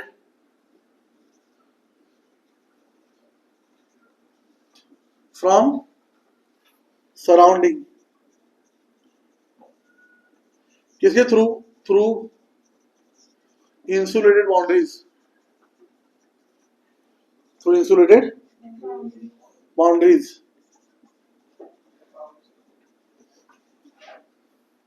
कितनी बात समझ में आएगी नहीं, ये किसमें देख लिया गया आपका, अरे बोलो एडियाबेटिक प्रोसेस, किसमें देख लिया गया बोलो, कितनी बात समझ में आएगी, तो ऐसे प्रोसेस को हम लोग कौन सा प्रोसेस बोलते हैं बोलो, एडियाबेटिक प्रोसेस, जिसमें ना तो हीट का एक्सचेंज सिस्टम के साथ और सराउंडिंग के साथ, क्लियर कि नहीं क्लियर है, आगे देखते हैं नेक्स्ट, फिफ्थ वन आता है अपना साइक्लिक प्रोसेस, कौन सा प्रोसेस, अब एडियाबेटिक प्रोसेस में चाहे टेम्परेचर की बात करो, चाहे प्रेशर की बात करो, चाहे वॉल्यूम की बात करो, सब क्या आएंगे, वेरिएबल होंगे, सब वेरी कर सकते हैं, समझ में आई बात नहीं, किसमें, एडियाबेटिक में। साइक्लिक प्रोसेस की बात करते हैं हम लोग, तो साइक्लिक प्रोसेस मतलब क्या, लौट के बुद्धू घर को आए, मतलब क्या, कोई बच्चा नाराज हो गया, बोला मैं घर पे नहीं आऊंगा, तुम लोग बार-बार मुझे टॉर्चर करते रहते हो, बोलते हो ऐसा बाल कटाने का, ऐसा कपड़ा पहनने का, मैं तो रोज तंग आ गया हूँ, अब मैं घर पे नहीं आऊंगा। लेकिन जैसे जैसे रात होने लगी, जैसे जैसे रात होने लगी, वैसे वैसे उसके ऊपर खौफ तारी होने लगा, और घर याद आने लगा, और भूख की शिद्दत, प्यास की शिद्दत ने क्या किया, घर की याद दिलाई, और घूम फिर के इधर उधर दोस्त यारी करते करते कहाँ पहुंचा, फाइनली घर पर पहुंचा, कहाँ गया था वहीं पर पहुंचा कि नहीं पहुंचा, कहीं से भी घूम कर आया हो, लेकिन कहाँ पहुंचा, घर पे ही पहुंचा, इसी को बोलते हैं साइक्लिक प्रोसेस, क्या बोलते हैं बोलो, cyclic process. The process during which initial and the final state of the system is same will be considered as the cyclic process।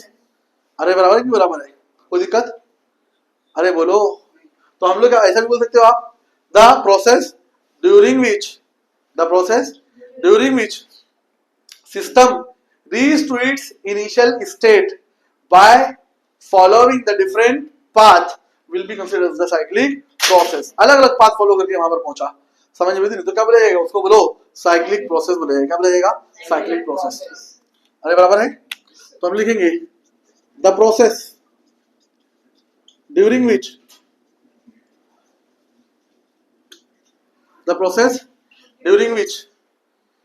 समझ में नहीं, initial and final state of the system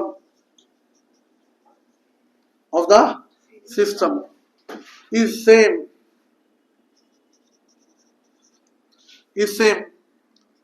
is known as, क्या बोलेगा वो, cyclic process बोला जाएगा, is known as cyclic process. ऐसा process जिसके दौरान सिस्टम जो घूम फिरकर फिर से कहां पहुंचे, इनिशियल स्टेट पे पहुंचे, और जो उसकी इनिशियल स्टेट थी वही फाइनल स्टेट भी हो, तो उसको क्या बोला जाता है, साइक्लिक प्रोसेस बोला जाता है। इतना बात समझ में कि नहीं, अब देखो 10 करोड़ की बात बताने जा रहा हूं मैं। During cyclic process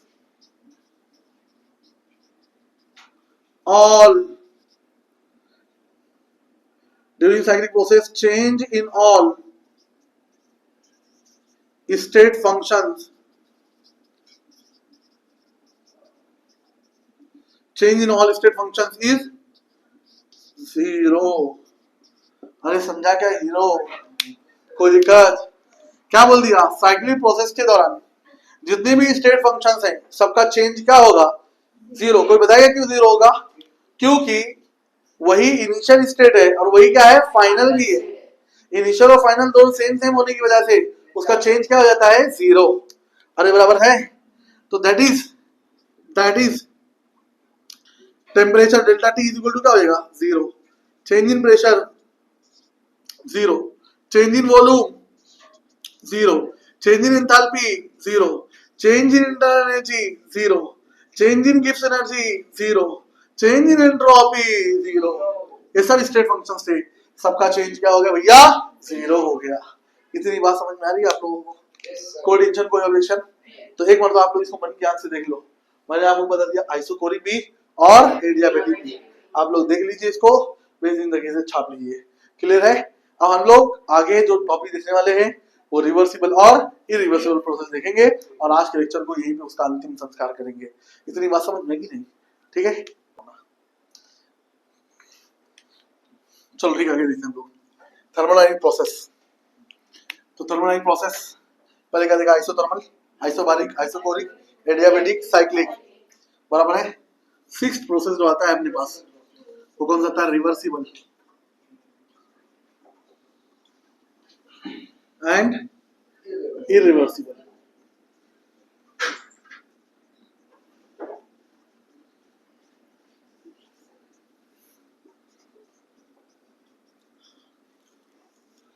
reversible process, irreversible process.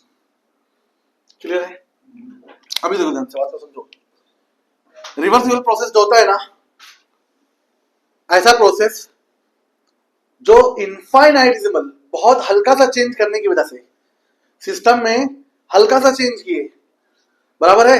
The process during which due to the infinitesimal change in the system, बराबर है, system will be return back to its initial state will be considered the reversible process.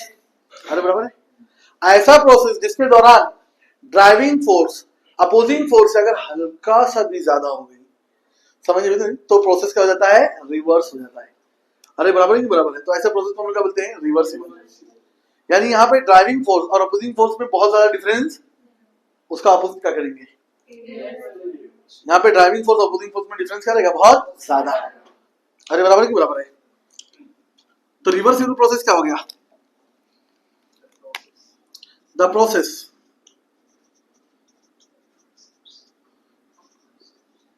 which is reversed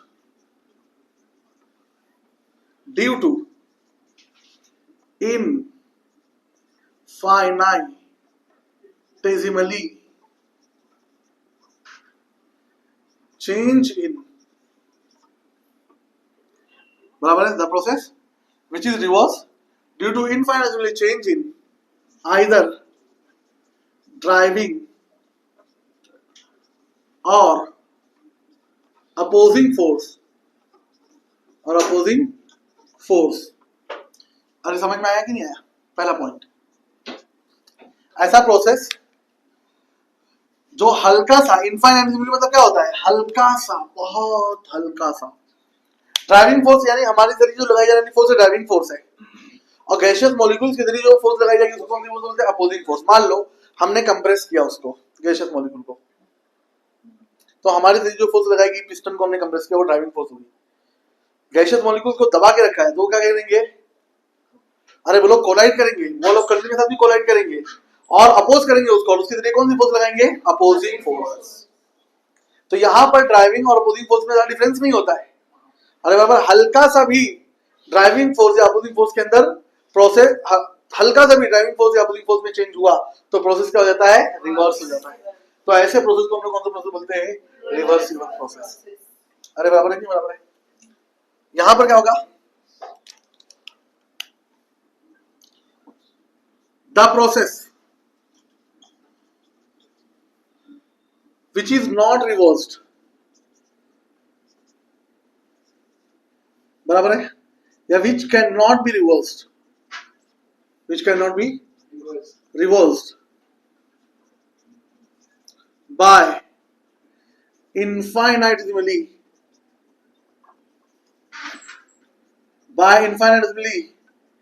change in, बराबर है, by infinitesimally change in either driving or opposing,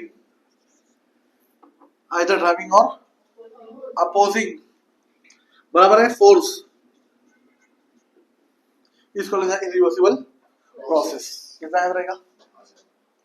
इतनी बात समझ में नहीं? कोई दिक्कत? अब हम लोग क्या बोलते हैं, ड्राइविंग फोर्स और अपोजिंग फोर्स में कैसा चेंज होता है, यहाँ पे कैसा डिफरेंस होता है? Infinitesimal difference. अरे बराबर है, तो driving force is infinitesimally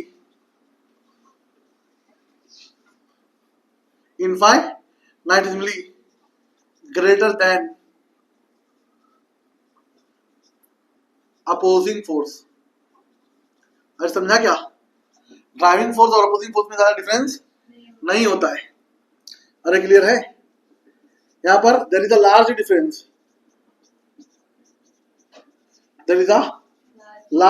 between driving force and opposing force. समझा पब्लिक को? इतनी बात समझ में आई? कोई दिक्कत? अब ये प्रोसेस जो होता है ना बहुत स्लो होता है। क्या होता है? बहुत स्लो। बराबर है कि बराबर है? तो it takes place very slowly